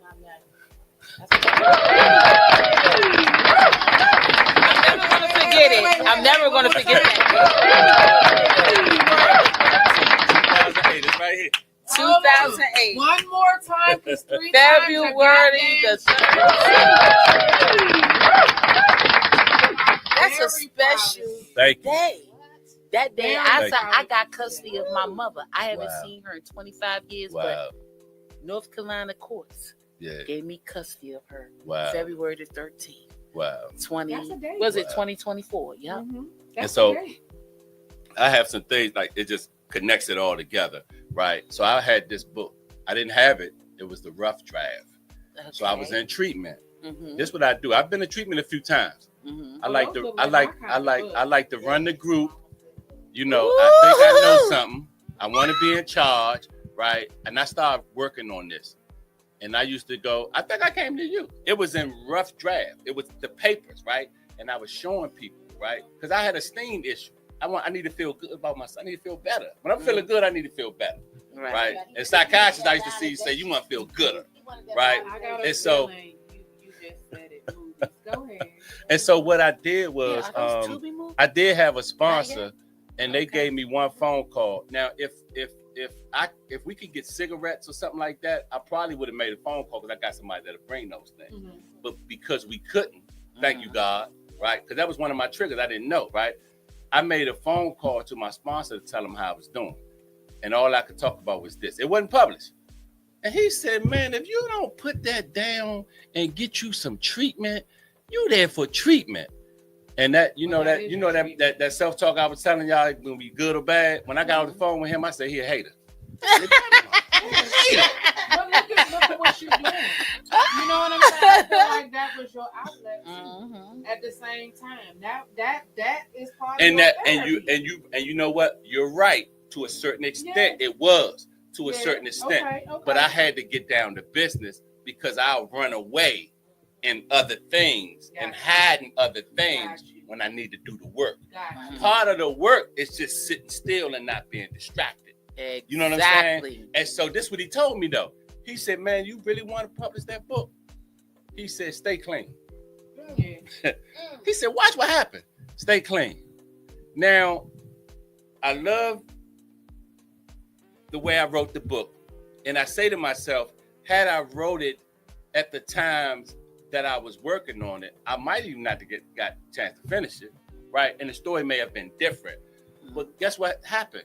In my healing process, I learned some things that helped me be detail-oriented and describe certain things a different way because I had a different outlook, right? I couldn't, and so it goes back to sometimes we expect something from people that they just not ready to give us because they ain't got it. I didn't have, you know what I'm saying? Like I didn't have it. And so the same thing applies, right? And so just to kind of move forward, I got out of treatment. I got like about 2.5 years clean. I started, I had a CDL. So I was driving with this company called Double Deck, right? And I had like probably like 2 years clean, something like that. And a thought popped in my head because I put this book up and forgot about it. And something said, "Larry, you need to get back to right." Because I was just going to a lot of meetings. I was taking my kids out and stuff like that. I was going to a lot of meetings. And the thought said, "Larry, get back to the book." Now it was time for me to write, and also because I had somewhat of a foundation, now it was time for me to write for it to be more therapeutic for me.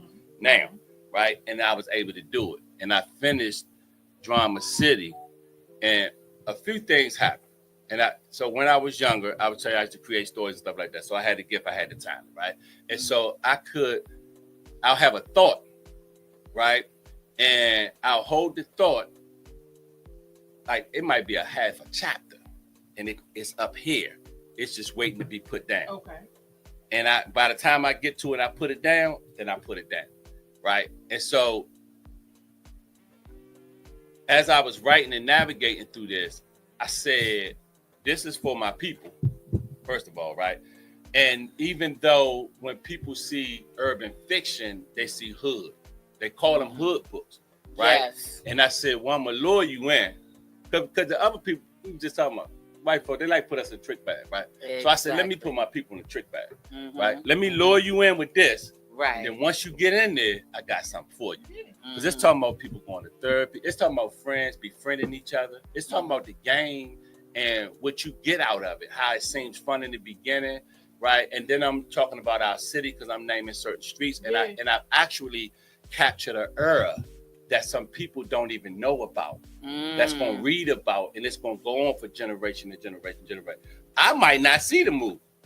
My kids might see the movie. My kids might be a part of saying, this is what I think my grandfather was trying to say, or my great-grandfather was trying to say. This is how I want this to look.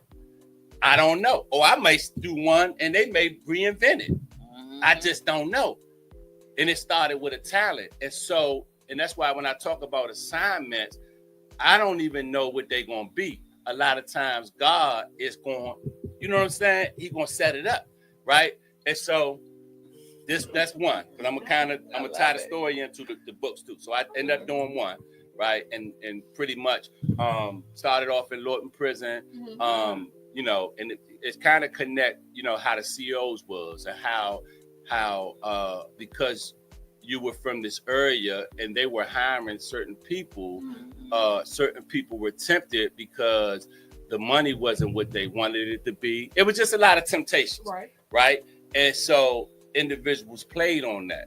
Individuals with a certain mindset and addictive lifestyle and addictive habits, right? And it talks about friendship, it talks about betrayal. I put like so many twists in it, you know, and then I go, so from one, you're talking about different individuals and their experiences. And you know, when you get to a certain place in life, right?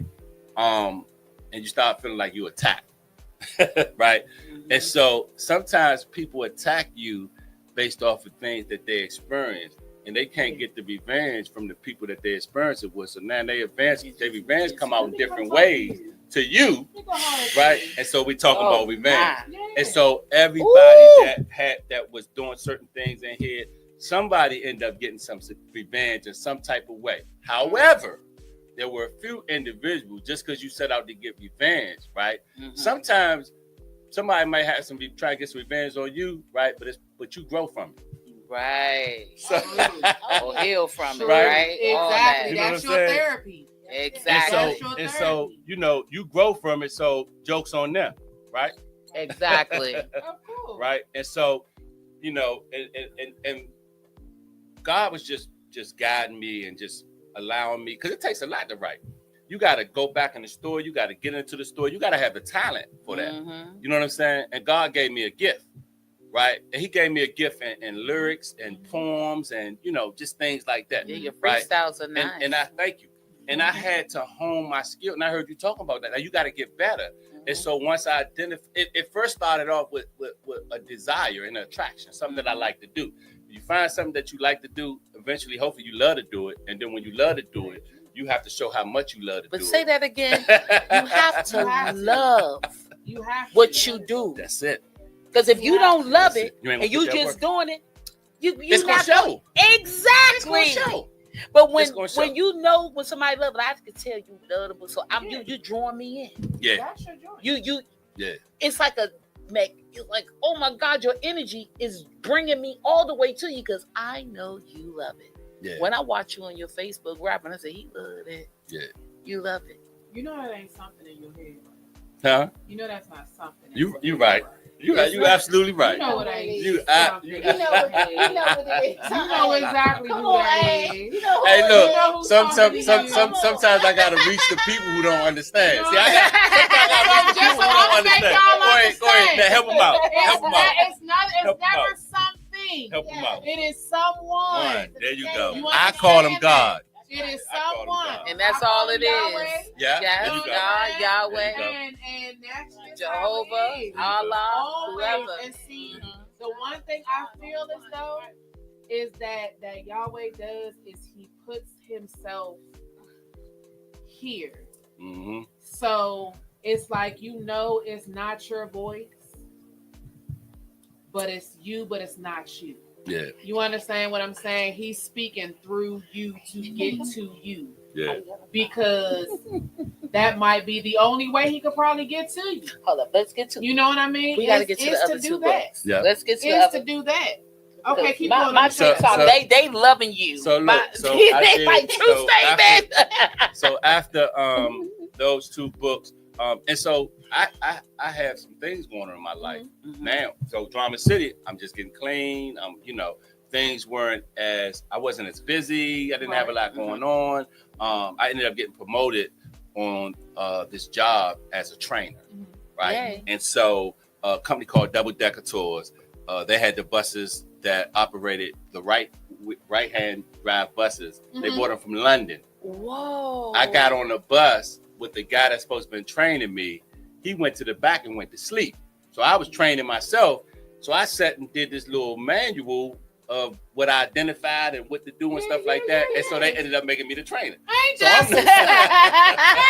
some stuff? You left me to train myself and look at it. But listen to this, right? And so because of certain characteristics and my blessings, I could have easily been the person, depending on how much work I'm doing in the individual I am, I could have been that person that just went back to the office and complained. I said, man, that dude, give me somebody else. Nope. But you did. And so I looked at things differently because of my recovery and my healing, right? I looked at things differently. And I had kids that I needed to take care of, right? And so, and I had some leadership capability. So I sat down, I had a conversation, didn't know how they was going to take to it, whatever. They listened to what I said. And he was like, oh, you could do a training manual? And I said, yeah, it's going to cost you. Yeah. It's gonna cost, hold on, what did you say on mine? Might not be a little, might not be a lot, but it's gonna cost you. But it's gonna Straight cost up. That's it. It's gonna cost right? And so we had a conversation. He spoke to some of the people in London, right? And so that was one of my first encounters being clean with feeling empowered. I'm waiting on these individuals from London to reach back to me that I just started out. And he said, when he got the word, he said, they wanted me to ask you a question. How familiar are you with the DC area? What? And I just started to break some stuff down, and he was like, that's what that part. Right? We don't got a that part button. We don't have that part, unfortunately. We need one. But wow. Yeah, and so you know, after that, started working for the company, and you know, eventually had some ideas, and I started to work on. Actually, you know what? I worked on this. I worked on the honey is thicker than water. I started out. It was gonna have another name. Who is she? I started this out around the same time that I was doing Drama City, but I put it down. And one day I was going through some of my paperwork and stuff, and I was like, damn, I forgot about this book. I was trying to remember the name, and I was like, I named her Honey Jenkins, right? And I was like, damn, I was trying to think of a name, and I think I forgot what the first name I came up with, but something just hit me and said, honey is thicker than water. Right. And so really what this book is about, it's talking about, you know, we had a AIDS epidemic, you know, and you know, people were infected with HIV and just the different things, you know, involved in that. And so I wanted to kind of put a spin on it, and kind of add the mental health part in there. So part of her story was her brother, right, who had a multiple personality disorder, right? And the reason I can't tell too much about it, because you're gonna catch it in here, and it's a part in there where you don't know, and you're gonna have to catch it. Everybody catch it. Don't say nothing. Everybody catch it. But you know, you have people who got it, never know they had it. You have people that got it and intentionally gave it to other people. You gave it to me, I'm gonna give. So it never part of it was about educating people. So I supposed to have did a part 2. Now I'm just starting to work on the part 2. Because now I'm going deeper into other aspects of it, right? And so I'm also almost finished my first, I called it autobiographic motivational book, and it's called The War Is Over. So that's my story. It's my you know, it's my story, right? And I'm really talking about, you know, being at war, right? And so the war, the reason I was at war is because I really didn't know what I was dealing with. I can't arm myself and protect myself from something when I don't know what I'm dealing with. You're correct. So that's where the war came in. You know what I'm saying? And I talk about in different aspects of our lives. Sometimes we start battling them again. And sometimes it could be with our health. You know, when the doctors say, you need to do this and do this, and you need to do this and do this, and you need to eat like that, and you need to do this and you do that. And we motivated, and we come out the first week or two, and we meal prepping, and we doing everything we supposed to do. And then we slip back into, because we had a lot of years of doing what we wanted to do. When we were younger, I can't wait to be grown so nobody can't tell me what to do. That part. And I tell my kids all the time, it's still rules just because You grown. You grown don't mean it's not rules. There you go. That's why There you people go. get locked up. That's why people get arrested because they weren't following the rules. There They you broke go. the rules. There you So go. you have to, just because you grown don't mean you can just do what the hell you want to do. There you go. Off the chain. There you Go ahead, babe. Yeah. Let's go. So ties that bind us. You know, That's a read. It's No, so- because it's so- let me tell That's you a something. so Before you even vicious finish, read. all of these books Yes, sir. I'm looking at, Mhm. Sister and I were over here having a slight convo while you were talking, but we were listening. We Yes. was like, he could be the next author for the month. Because we have a book club. We can actually use all 4 of them joints and go on for like a good 4 months. 4 months. Honestly, But I speaking, think it'll be depending awesome on- because book club starts at 7:15 Mhm. and we read Yeah. and we come to you and we discuss. And what it I'm gonna does, text you, it "Bravo!" makes everybody, if everybody's looking, it actually brings in more viewers because they want to know what we read because they ain't get the book. Yeah. So this happened with us, and one of our closest girlfriends, she one of my closest, Asian 99. She worked with Take Me Out to the Go-Go magazine. That's how I met her. She came here. We did her book. This is not how it's supposed to. This is not how it's supposed to go. That's the book. She made a purse and everything. Yeah, gave When us she a came bag. here, we read her whole book. Mm. And from that, we end up interviewing these guys that created this movie. They're own independent. They are so good with making movies, right? Mhm. And their movie was called No Safe Haven. So we invited them in, interviewed them. But it just so happened because we went at 7:15 at the book club. They was like, well, hey, let us hear. Let us. She had another book called Caught Out There. They was like, let us get that. Yeah. Maybe we can turn it into Yeah. something. And they did. They turned her Yeah, whole it's a book movie. into a movie, and it's coming It's a out premiere. tomorrow. And it's So- it's exciting. So they met here. Everybody met here because her other book, we decided with Nate, the studio, that we're going to do the audio. Yeah. We're going to do a drama audio that it's really never been done. Yeah. We're going to read your book like a drama. So Mhm. everybody got to play a part. So you have to read the book to know who you want to be in the book. And to know So, how it's and I made. thought that would be so awesome, Yeah. right? Sure. So that's what I'm saying. I'm loving all of this for you. I mean, I thought they was Tubi. movies already. You know what I'm saying? Forget that. We can go bigger. We can get bigger. I'm Yeah. just saying, even if they are like Tubi, Amazon movies. Because I'm pretty sure that she can put her Caught Out There, the movie, on Amazon. She could, but see how You she know? wrote Caught Out There, she wrote it as A screenplay. script. Yeah. She Yeah. wrote it as Yeah. like literally when you open the book, it'll say like it's Literally. reading like a script, the yeah. whole Mhm. entire book. So you Mhm. have to channel your mind into thinking, okay, let me act like I'm watching a TV show Exactly. when I'm reading this. Shit. Mhm. That's just what you got to turn your mind on to. Mhm. However, I think it's Aaron gonna Boy, happen shout for out him. to Aaron Boy, Shout to out Sweezo. Aaron Boy, Shout Sweezo. out to We're gonna Nature see Boy y'all who does the tomorrow. score. Yes. Like everybody has their own parts, but they're Mhm. so good at what they do. Yeah, they are. They're amazing. I think Quality we maybe is need to reach amazing. out. I just If think it's if you something that become you our wanna turn author, into. they're gonna see it. And they're gonna be like, "Hey guys, introduce us. Let's Mhm. start pulling in cast." And they already got people that they And work with. Sweezo's just And amazing. Swizzo, He's just Michael amazing. Anderson, and that's He's his brother. He's amazing, amazing. He's yeah. working with Mitch right Yeah, now. yeah. With Big G. They got that Yeah, they new got movie, that The new Informant, screenplay. coming Yeah. out. Yeah. I'm happy to be in one of Mitch's movies. I'm gonna Okay. be the bailiff. Alright. So I'm just excited, and it's like you got gold sitting over there. Yeah. We can't wait on I'm fresh. Hollywood to do it. We got to do it ourselves. You Yeah, get that's what right. I'm saying? That's right. And push it ourselves. And I mean, you can think about it, but I would love for you to be our new I would author. like to start And reading as soon as I want to start Okay. reading too.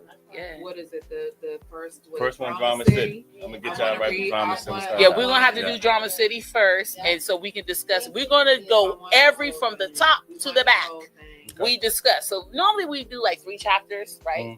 We do 3 to 4. It depends on For how me, she go before I all will of us. go ham and cheese. Yes. And I'll probably try to read the whole thing. Mhm. I know she got to deal with Ma, so she'll stop. Yeah. But me, the way my brain works, because when I was younger, I used to write plays. Okay. I used to write like screenplays and little stuff like that, and little productions, and put it on for my uncles and my grandmother and stuff like that. But the way that my mind works, when authors write, I put it like this in front of my face. So I literally see what you're writing in front of my face. So I'm reading your drama, but I'm seeing it in front of my face, and I'm literally putting faces to the characters and imagining what they look like. You know what I'm saying? Okay. And she probably got braids and they go to the side, and she probably got on a red shirt. Like literally, that's how You're a writer's reader. So for me, I take it in as, ooh. You know what I mean? Like I literally take it and soak it all in. So I'm pressed right now. Excuse my excitement because I'm pressed right now. Look at my whole body language. I'm pressed right now. I really want to read it really bad.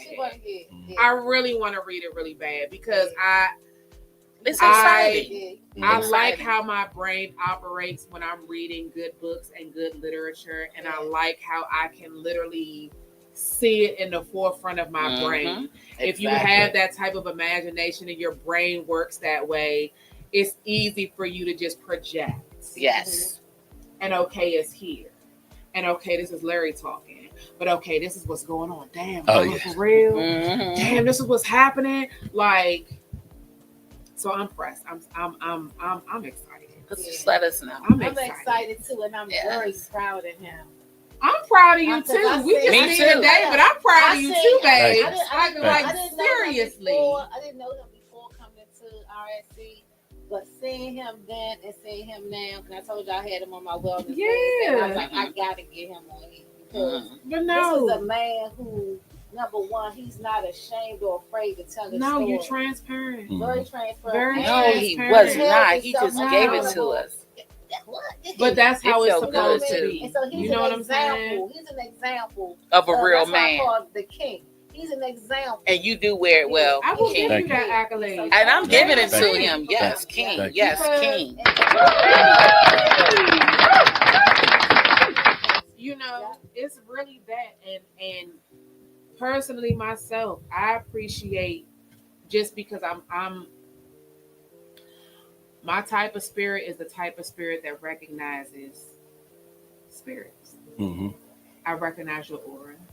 I recognize the type of person you are. You came a long way. And stop getting emotional, Ashley, because I can feel it. I can see it. I can feel it. Yes, feel it. Feel it, sis. It's okay. Because I know he's been through a lot. Let me tell you my favorite part when he was talking, y'all. I can literally feel you have been through a lot. You have been through a lot of things. You didn't even think you was going to be here. But you're here. And you are, there's a lot of people that's proud of you that you don't even know that's proud of you. So keep doing your thing. Don't let nothing stop you.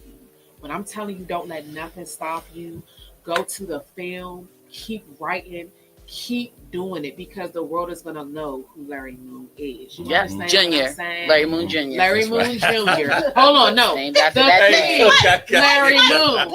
You hear me? The king, Larry Moon Jr. Y'all, they're about to know who you are. So don't stop doing what you're doing. Keep going. What I was about to say is that part when you said you were talking and you said I was tired, I was ready to go to jail. You know what I mean? No, seriously. Yeah. I felt him for others because you need to. You said you're a public speaker, and we're opening our platform up to you. You get what I'm saying? You don't have to be on it. You can come in here and have your own seat. Because these young bro, we need to embrace our young black men. You get what I'm saying? We need to embrace them. We need to love on them. And you said a lot today.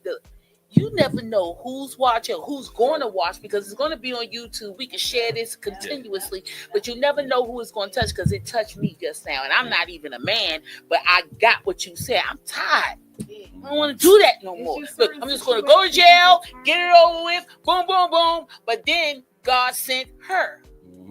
Because I'm doing that. I did that for my brother. My brother comes home November the 18th. Okay. Let us work. Yeah. Let us work. Yeah.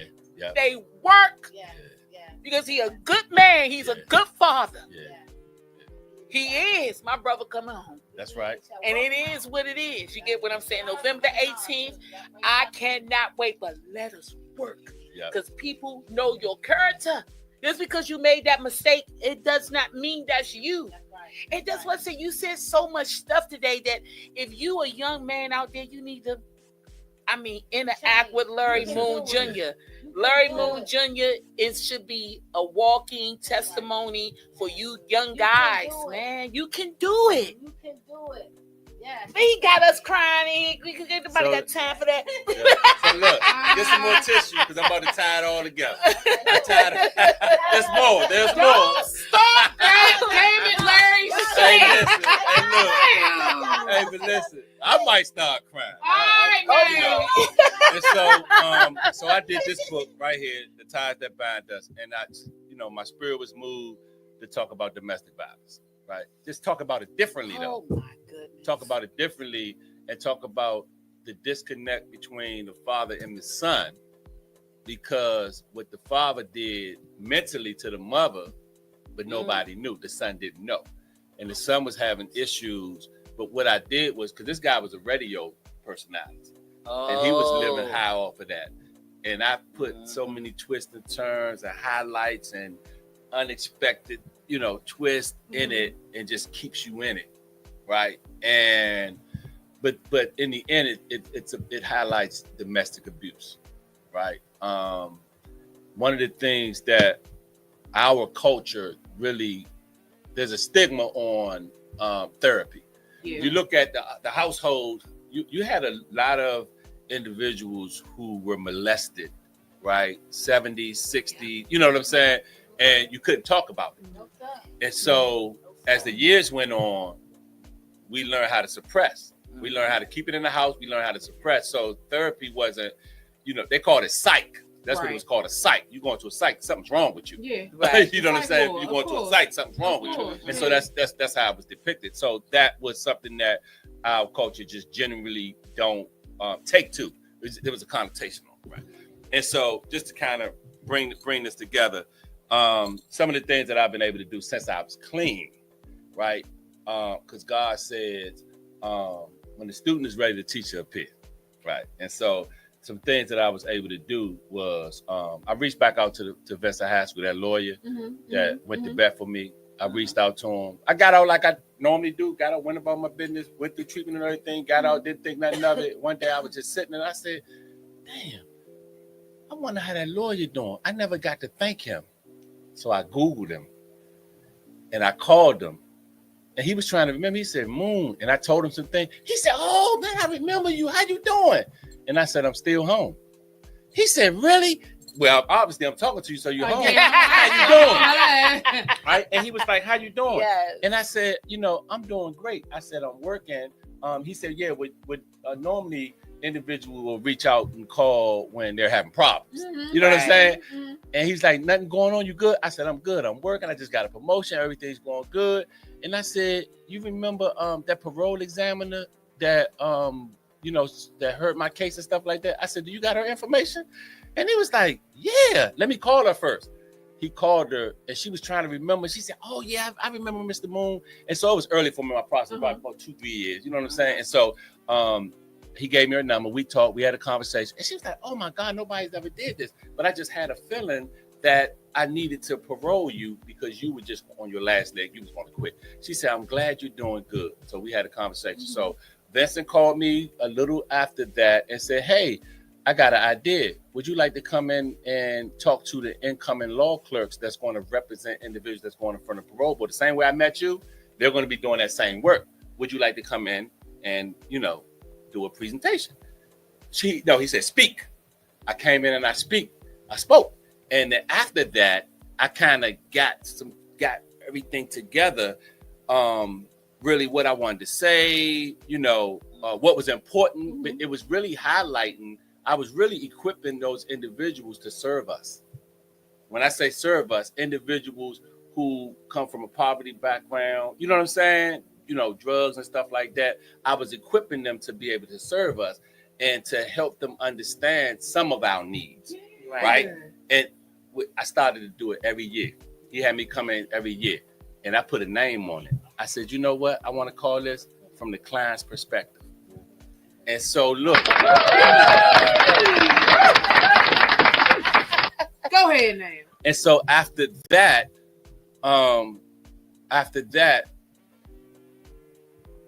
I got a email, and they say, hey, we're looking for somebody to serve on the board of directors for Public Defender Services, but it's never been done. We don't know, it's always usually lawyers. It's never a former client. You'll be the first former client. You got to go through a couple of judges, some affiliate judges. We got to send emails out. We got to do this. And I said, okay.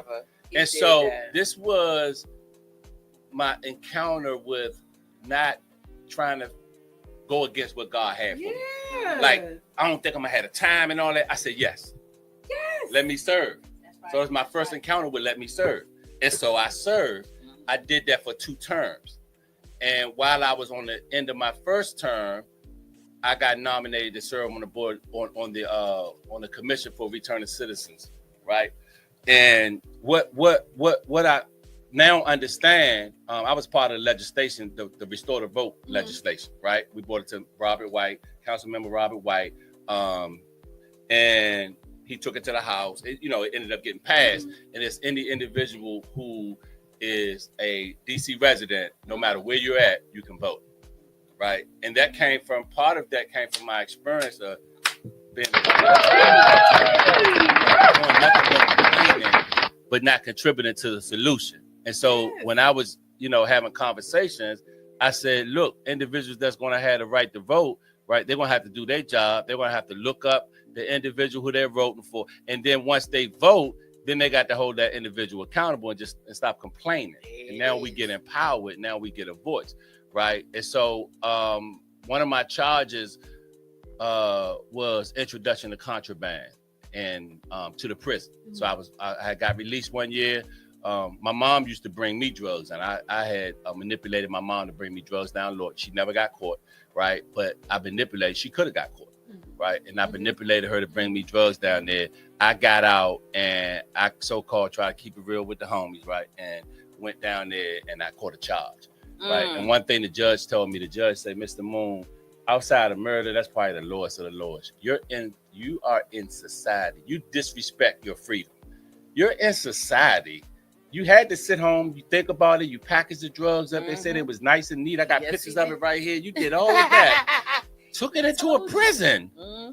Now you're in here, right? He said, the only way you're ever going to a prison again, because I was going in as a visitor. So the only way you're ever going to a prison again is in handcuffs. You won't be going to visit nobody.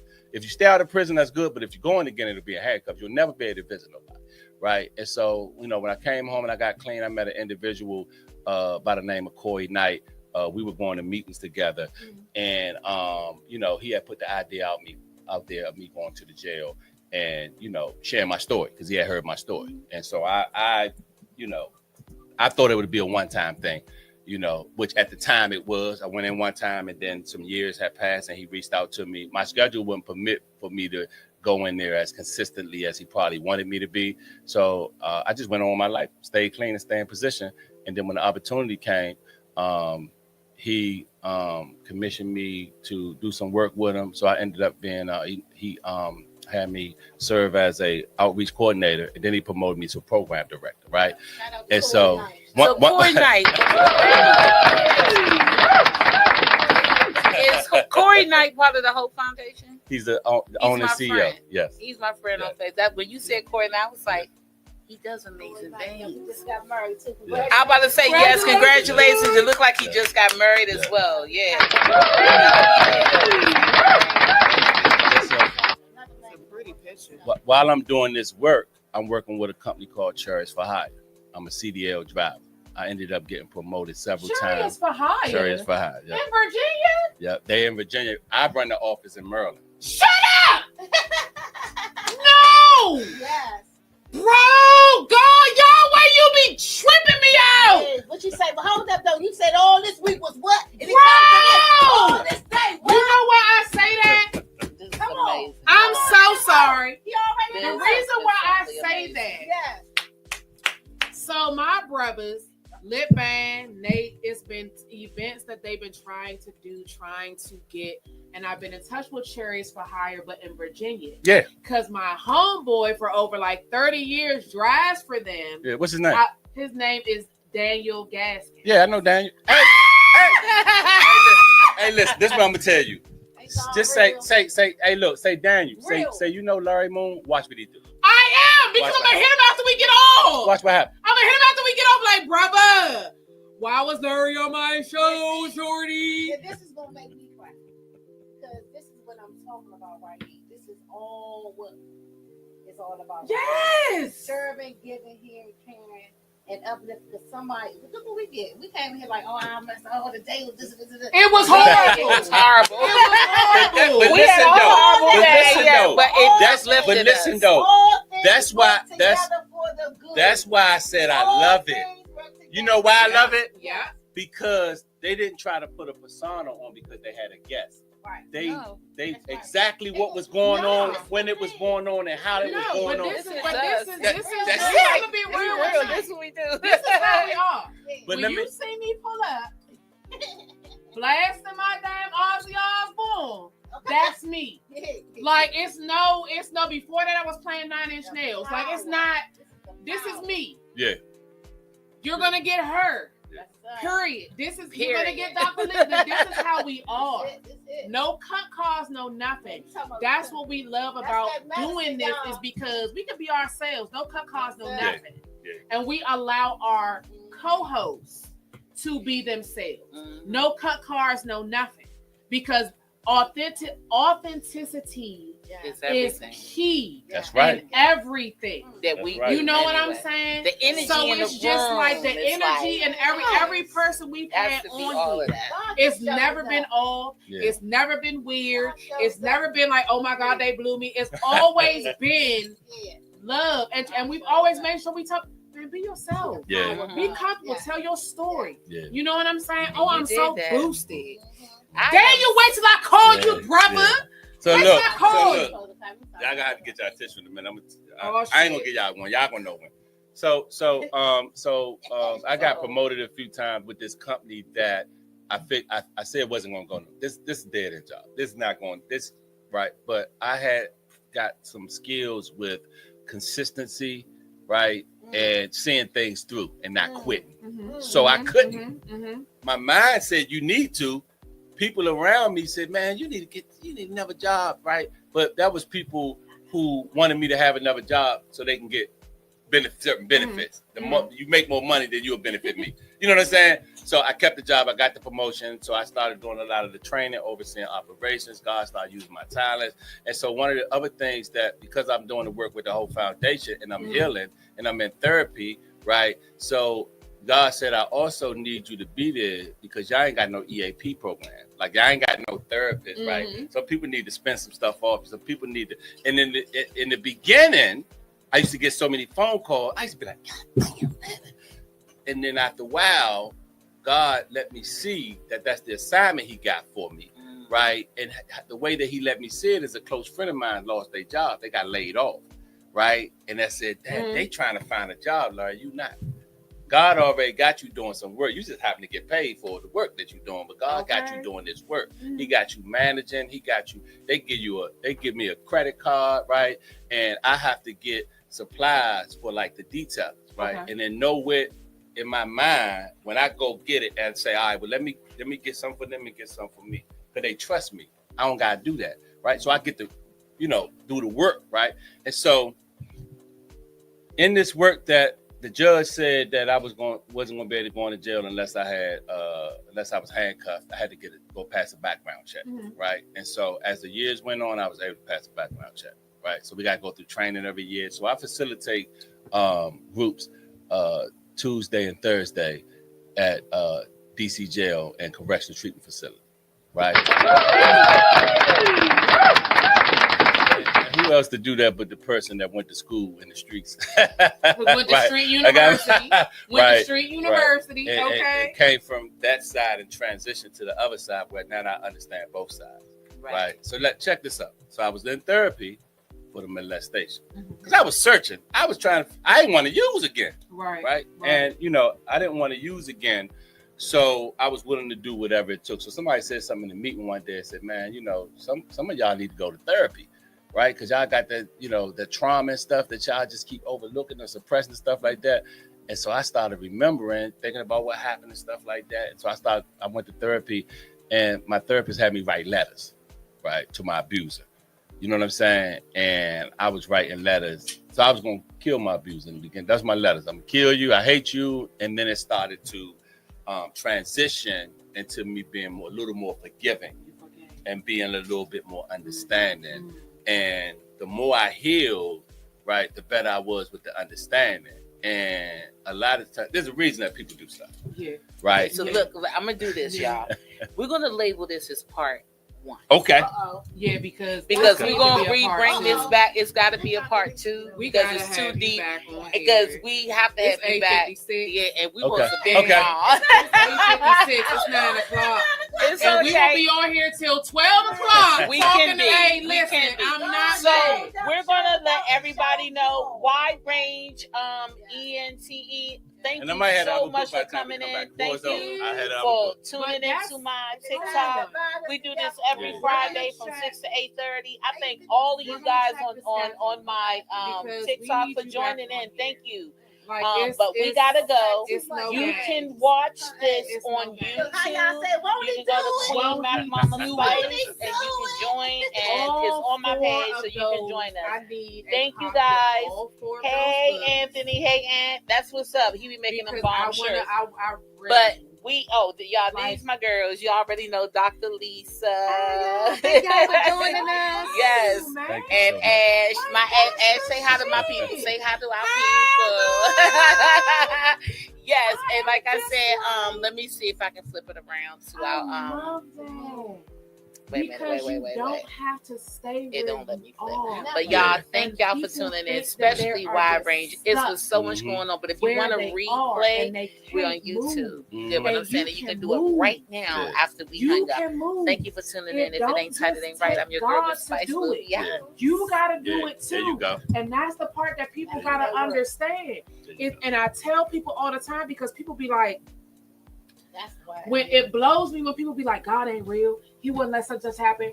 Pause. Do you understand? He gave everybody free will. There you go. To make a choice. There you go. Just like I had to tell my homegirl the other day. And I understand where she's coming from because she lost her son. Mm-hmm. She lost her heart. So she feeling some type of way, right? Mm-hmm. And she was like, I don't even think God heard my prayers. I was like, baby, he heard your prayers. Mm-hmm. But the one thing is the control of somebody else's decision. There you go. I said, you prayed. You prayed, and your prayers did not go unheard. But your prayers, unfortunately, could not help that person's decision and what they decided to do. Because they decided to do that, and that ended up in turn. What ends up happening is what is it? Every cause has an effect. Yeah. Everything that you do is going to have some type of something come out of it. Yeah. So God is all the way real. Mm-hmm. But remember who he gave this earth to. Remember who he gave this earth to. The world is not the world. No, the world belongs to Satan, bro. Mm-hmm. That's why shit can happen. That's why stuff goes on. That's why people just go do what they do because that's who this world belongs to. I.e., when it's told, God is not of the world.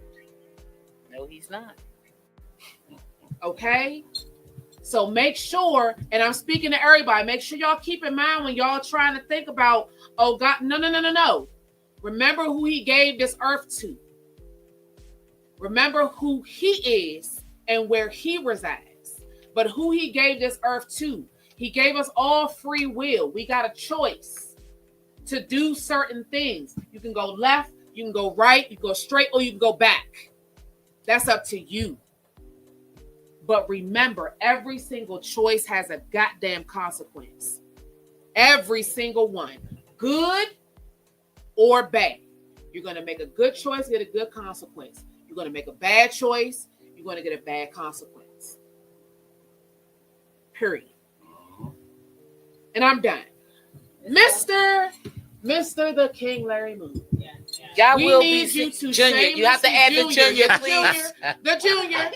Because my brother is a junior. It matters. That's That junior part matters. very important. Yep. Like I'm a junior. I'm a Margaret We Turner need- Junior. for I'm named after my sure. grandma. So we Like, you know what for I'm sure saying? need you to shamelessly plug yourself. We need Before we go. everybody to know where they can find you at, where they Yes. can follow you The at. books, All everything. the things, the books, put the books up, let us know where the books are, all the stuff. And then we gonna schedule back. We gonna discuss. We as doing we a get part off. two. We doing a part I'm two. looking So just let now. y'all know I'm it's looking a part now. two. I'm looking now. Go I'm ahead. looking now to You pull are it good off. to go. Okay, so I'm on Facebook, Larry Moon Jr. I'm on Instagram, Larry_Moon Jr. 71. My books are on Amazon. So I have Drama City, A Devious Love Story, Drama City 2, Revenge, Honey is Thicker Than Water, and The Ties That Bind Us. Now, you can find my book on a couple of other outlets, though. Barnes & Noble, you can find it on other outlets, but the main source is either me or... So do Moonlight Publishing have their own website where they can go on Moonlight Publishing website to purchase the book? So I had a website, it got hacked. So the website got hacked. So Well, you need to talk to me because I design websites. yeah. So I'm working on I want to reestablish. Yep. I'm working on reestablishing. Yeah. That's one of my gifts. So how does August the 8th sit with you? Are you booked? that sounds like I got something. I wanna. Okay. Yeah, I have August the 8th, August the 15th, August the 22nd. I may not have these. And then, they be moved. They book up. They book up. Okay. So let me know. Because you send me the dates too, right? So August. So you're saying for August, right? Yeah. All right. August the 8th. And what's happening? Drama City 1 and 2, right? Yeah, August the 8th. That's a Monday. No, I'm everything sorry. is Friday. Friday. I got it. August the 8th. August the 8th. That's okay. I may be good for August the 8th. I don't want to pull it off unless you be 100% sure because I'm gonna take it off the book so nobody can have it. Okay. Because we can't have an extra Let me guest. double with you. check. Okay. Yeah, we can't have an extra guest. Because normally we have like 2 guests. No, I can't. We can't do. We gotta do only solo with you. Okay. So let us know which one is good. You know what I'm saying? Resend the dates to him. We need a part 2. So it will be a part 2, and I will let our graphic designer And know. I already that it'll be put part 2. the book names in the group chat as well as they can find you on Amazon as well as give me your IG again. Larry_Moon Jr. 71. Okay, Junior Moon Junior's all together, right? Yep. Okay. Boom. All of us in there, ladies and gentlemen. It has been a moment. Please We give a done round of cried and applause for everything. It's the King Larry Moon. Junior, I'm not taking away from Pops. I am there for you, Pops. Sorry, Junior. Sorry. But you know where my heart is. You know where my heart is. Hey. You already know where my heart is. You know what's so funny though? So when I was younger, I had totally removed Junior from my mindset because I was so angry with my dad, right? Oh, wow. And when I started to heal, I remembered that I'm a Junior. Like I had just put it out of my You mind. see and how I started things. you. I cannot wait till part 2. That's why I Y'all make stay sure it's on. tuned for part 2 because we're gonna get into that. Listen, yes, thank you so very much. I am your girl, Queen, And I am your girl, Mac Mama Spice. and Yes. And we had the King Larry Moon Jr. Yes. in the building. Queen's chat room. Part 1, ladies and We're bringing them back for part kings 2. And queens from Zamunda, Wakanda, and everywhere in between. You better I'm know telling it. y'all, this is just part 1. Only. So make sure y'all stay tuned. We cannot wait to see y'all. Make sure y'all are staying excellent for the remainder of the week until we see you next Friday. Be And great shout out to our lovely chocolate mama, Black Diamond. And I got 2 Hey, more Gabby things. Mo, Lit Man's in the building. I got 2 more We love you, things. Gabby. 2 more things. First and daggone foremost, the move after we leave here is going to be BAM! DJ Nikki! DJ Nikki starts Happy the birthday to you! DJ Nikki, happy birthday to you! Y'all are free until 10:30. After 10:30, it is $25. Then mañana, you already know, caught out there. Catch us in our first movie. Yes, July 26th tomorrow from 12 to 3 p.m. Make sure y'all tap in. Greenbelt Cinema, Make sure y'all. tap in, but hold on.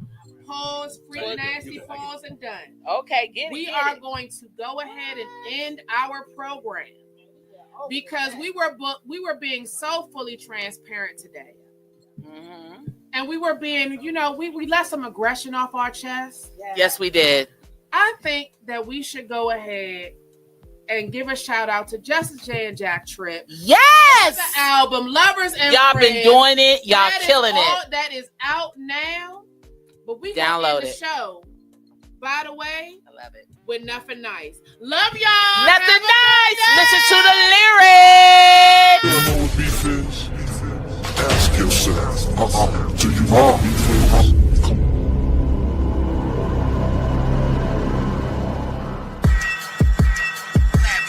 I'm from the city where there ain't no brotherly love. Smile up in your face and stab you while you giving them hugs. Behind closed doors, they be singing my praises. But in front of other niggas, act like they just ain't say shit. This is crazy, I know this ain't the same bitch. Begging me for money just to flex, that's some lame shit. Gucci my nigga, you feeling me nigga. Got rid of my nigga, now her nigga tryna be my new nigga. I'm single outside, ready to mingle. Learned a new language, had to switch up my lingo. Now I'm really seeing what they all mad at me for. I'm getting money while these bitches watching and stay broke. You say I'm trippy lately? Nah, I'm just trippers, baby. I'm acting different lately cause I'm out here elevating. No more anticipating, I'm dropping bombs on them. Trying to wake the beast, nah, I'm staying calm on them. Puff up a lung on you bums, it's just the sun, she's not nice. Cough up a lung on you bums, it's just the sun, she's not nice. 1, 2, 3, 4, 5, 6, 7, 8 times he cheated, expecting me to look the other way. They say I'm a maniac, maniac. Might as well call me Doc from Animaniac. Funny how every show I do is a good look. Never buy a ticket, all you do is sit back and look. Quit one band cause she hated my guts. Kept talking so much shit, so I fucked her up. Beat her ass so bad, she thought she got jumped. She never showed to testify, so it's case dismissed. Go-go niggas love just hopping on dicks. Press to jump on the stage just to take a hit. You a hit me and a dope fiend. Don't speak when you see me, nigga, you a weak link. Said a hit me and a dope fiend. Don't speak when you see me, nigga, you a weak link. Cough up a lung on you bums, it's just the sun, she's not nice. Cough up a lung on you bums, it's just the sun, she's not nice.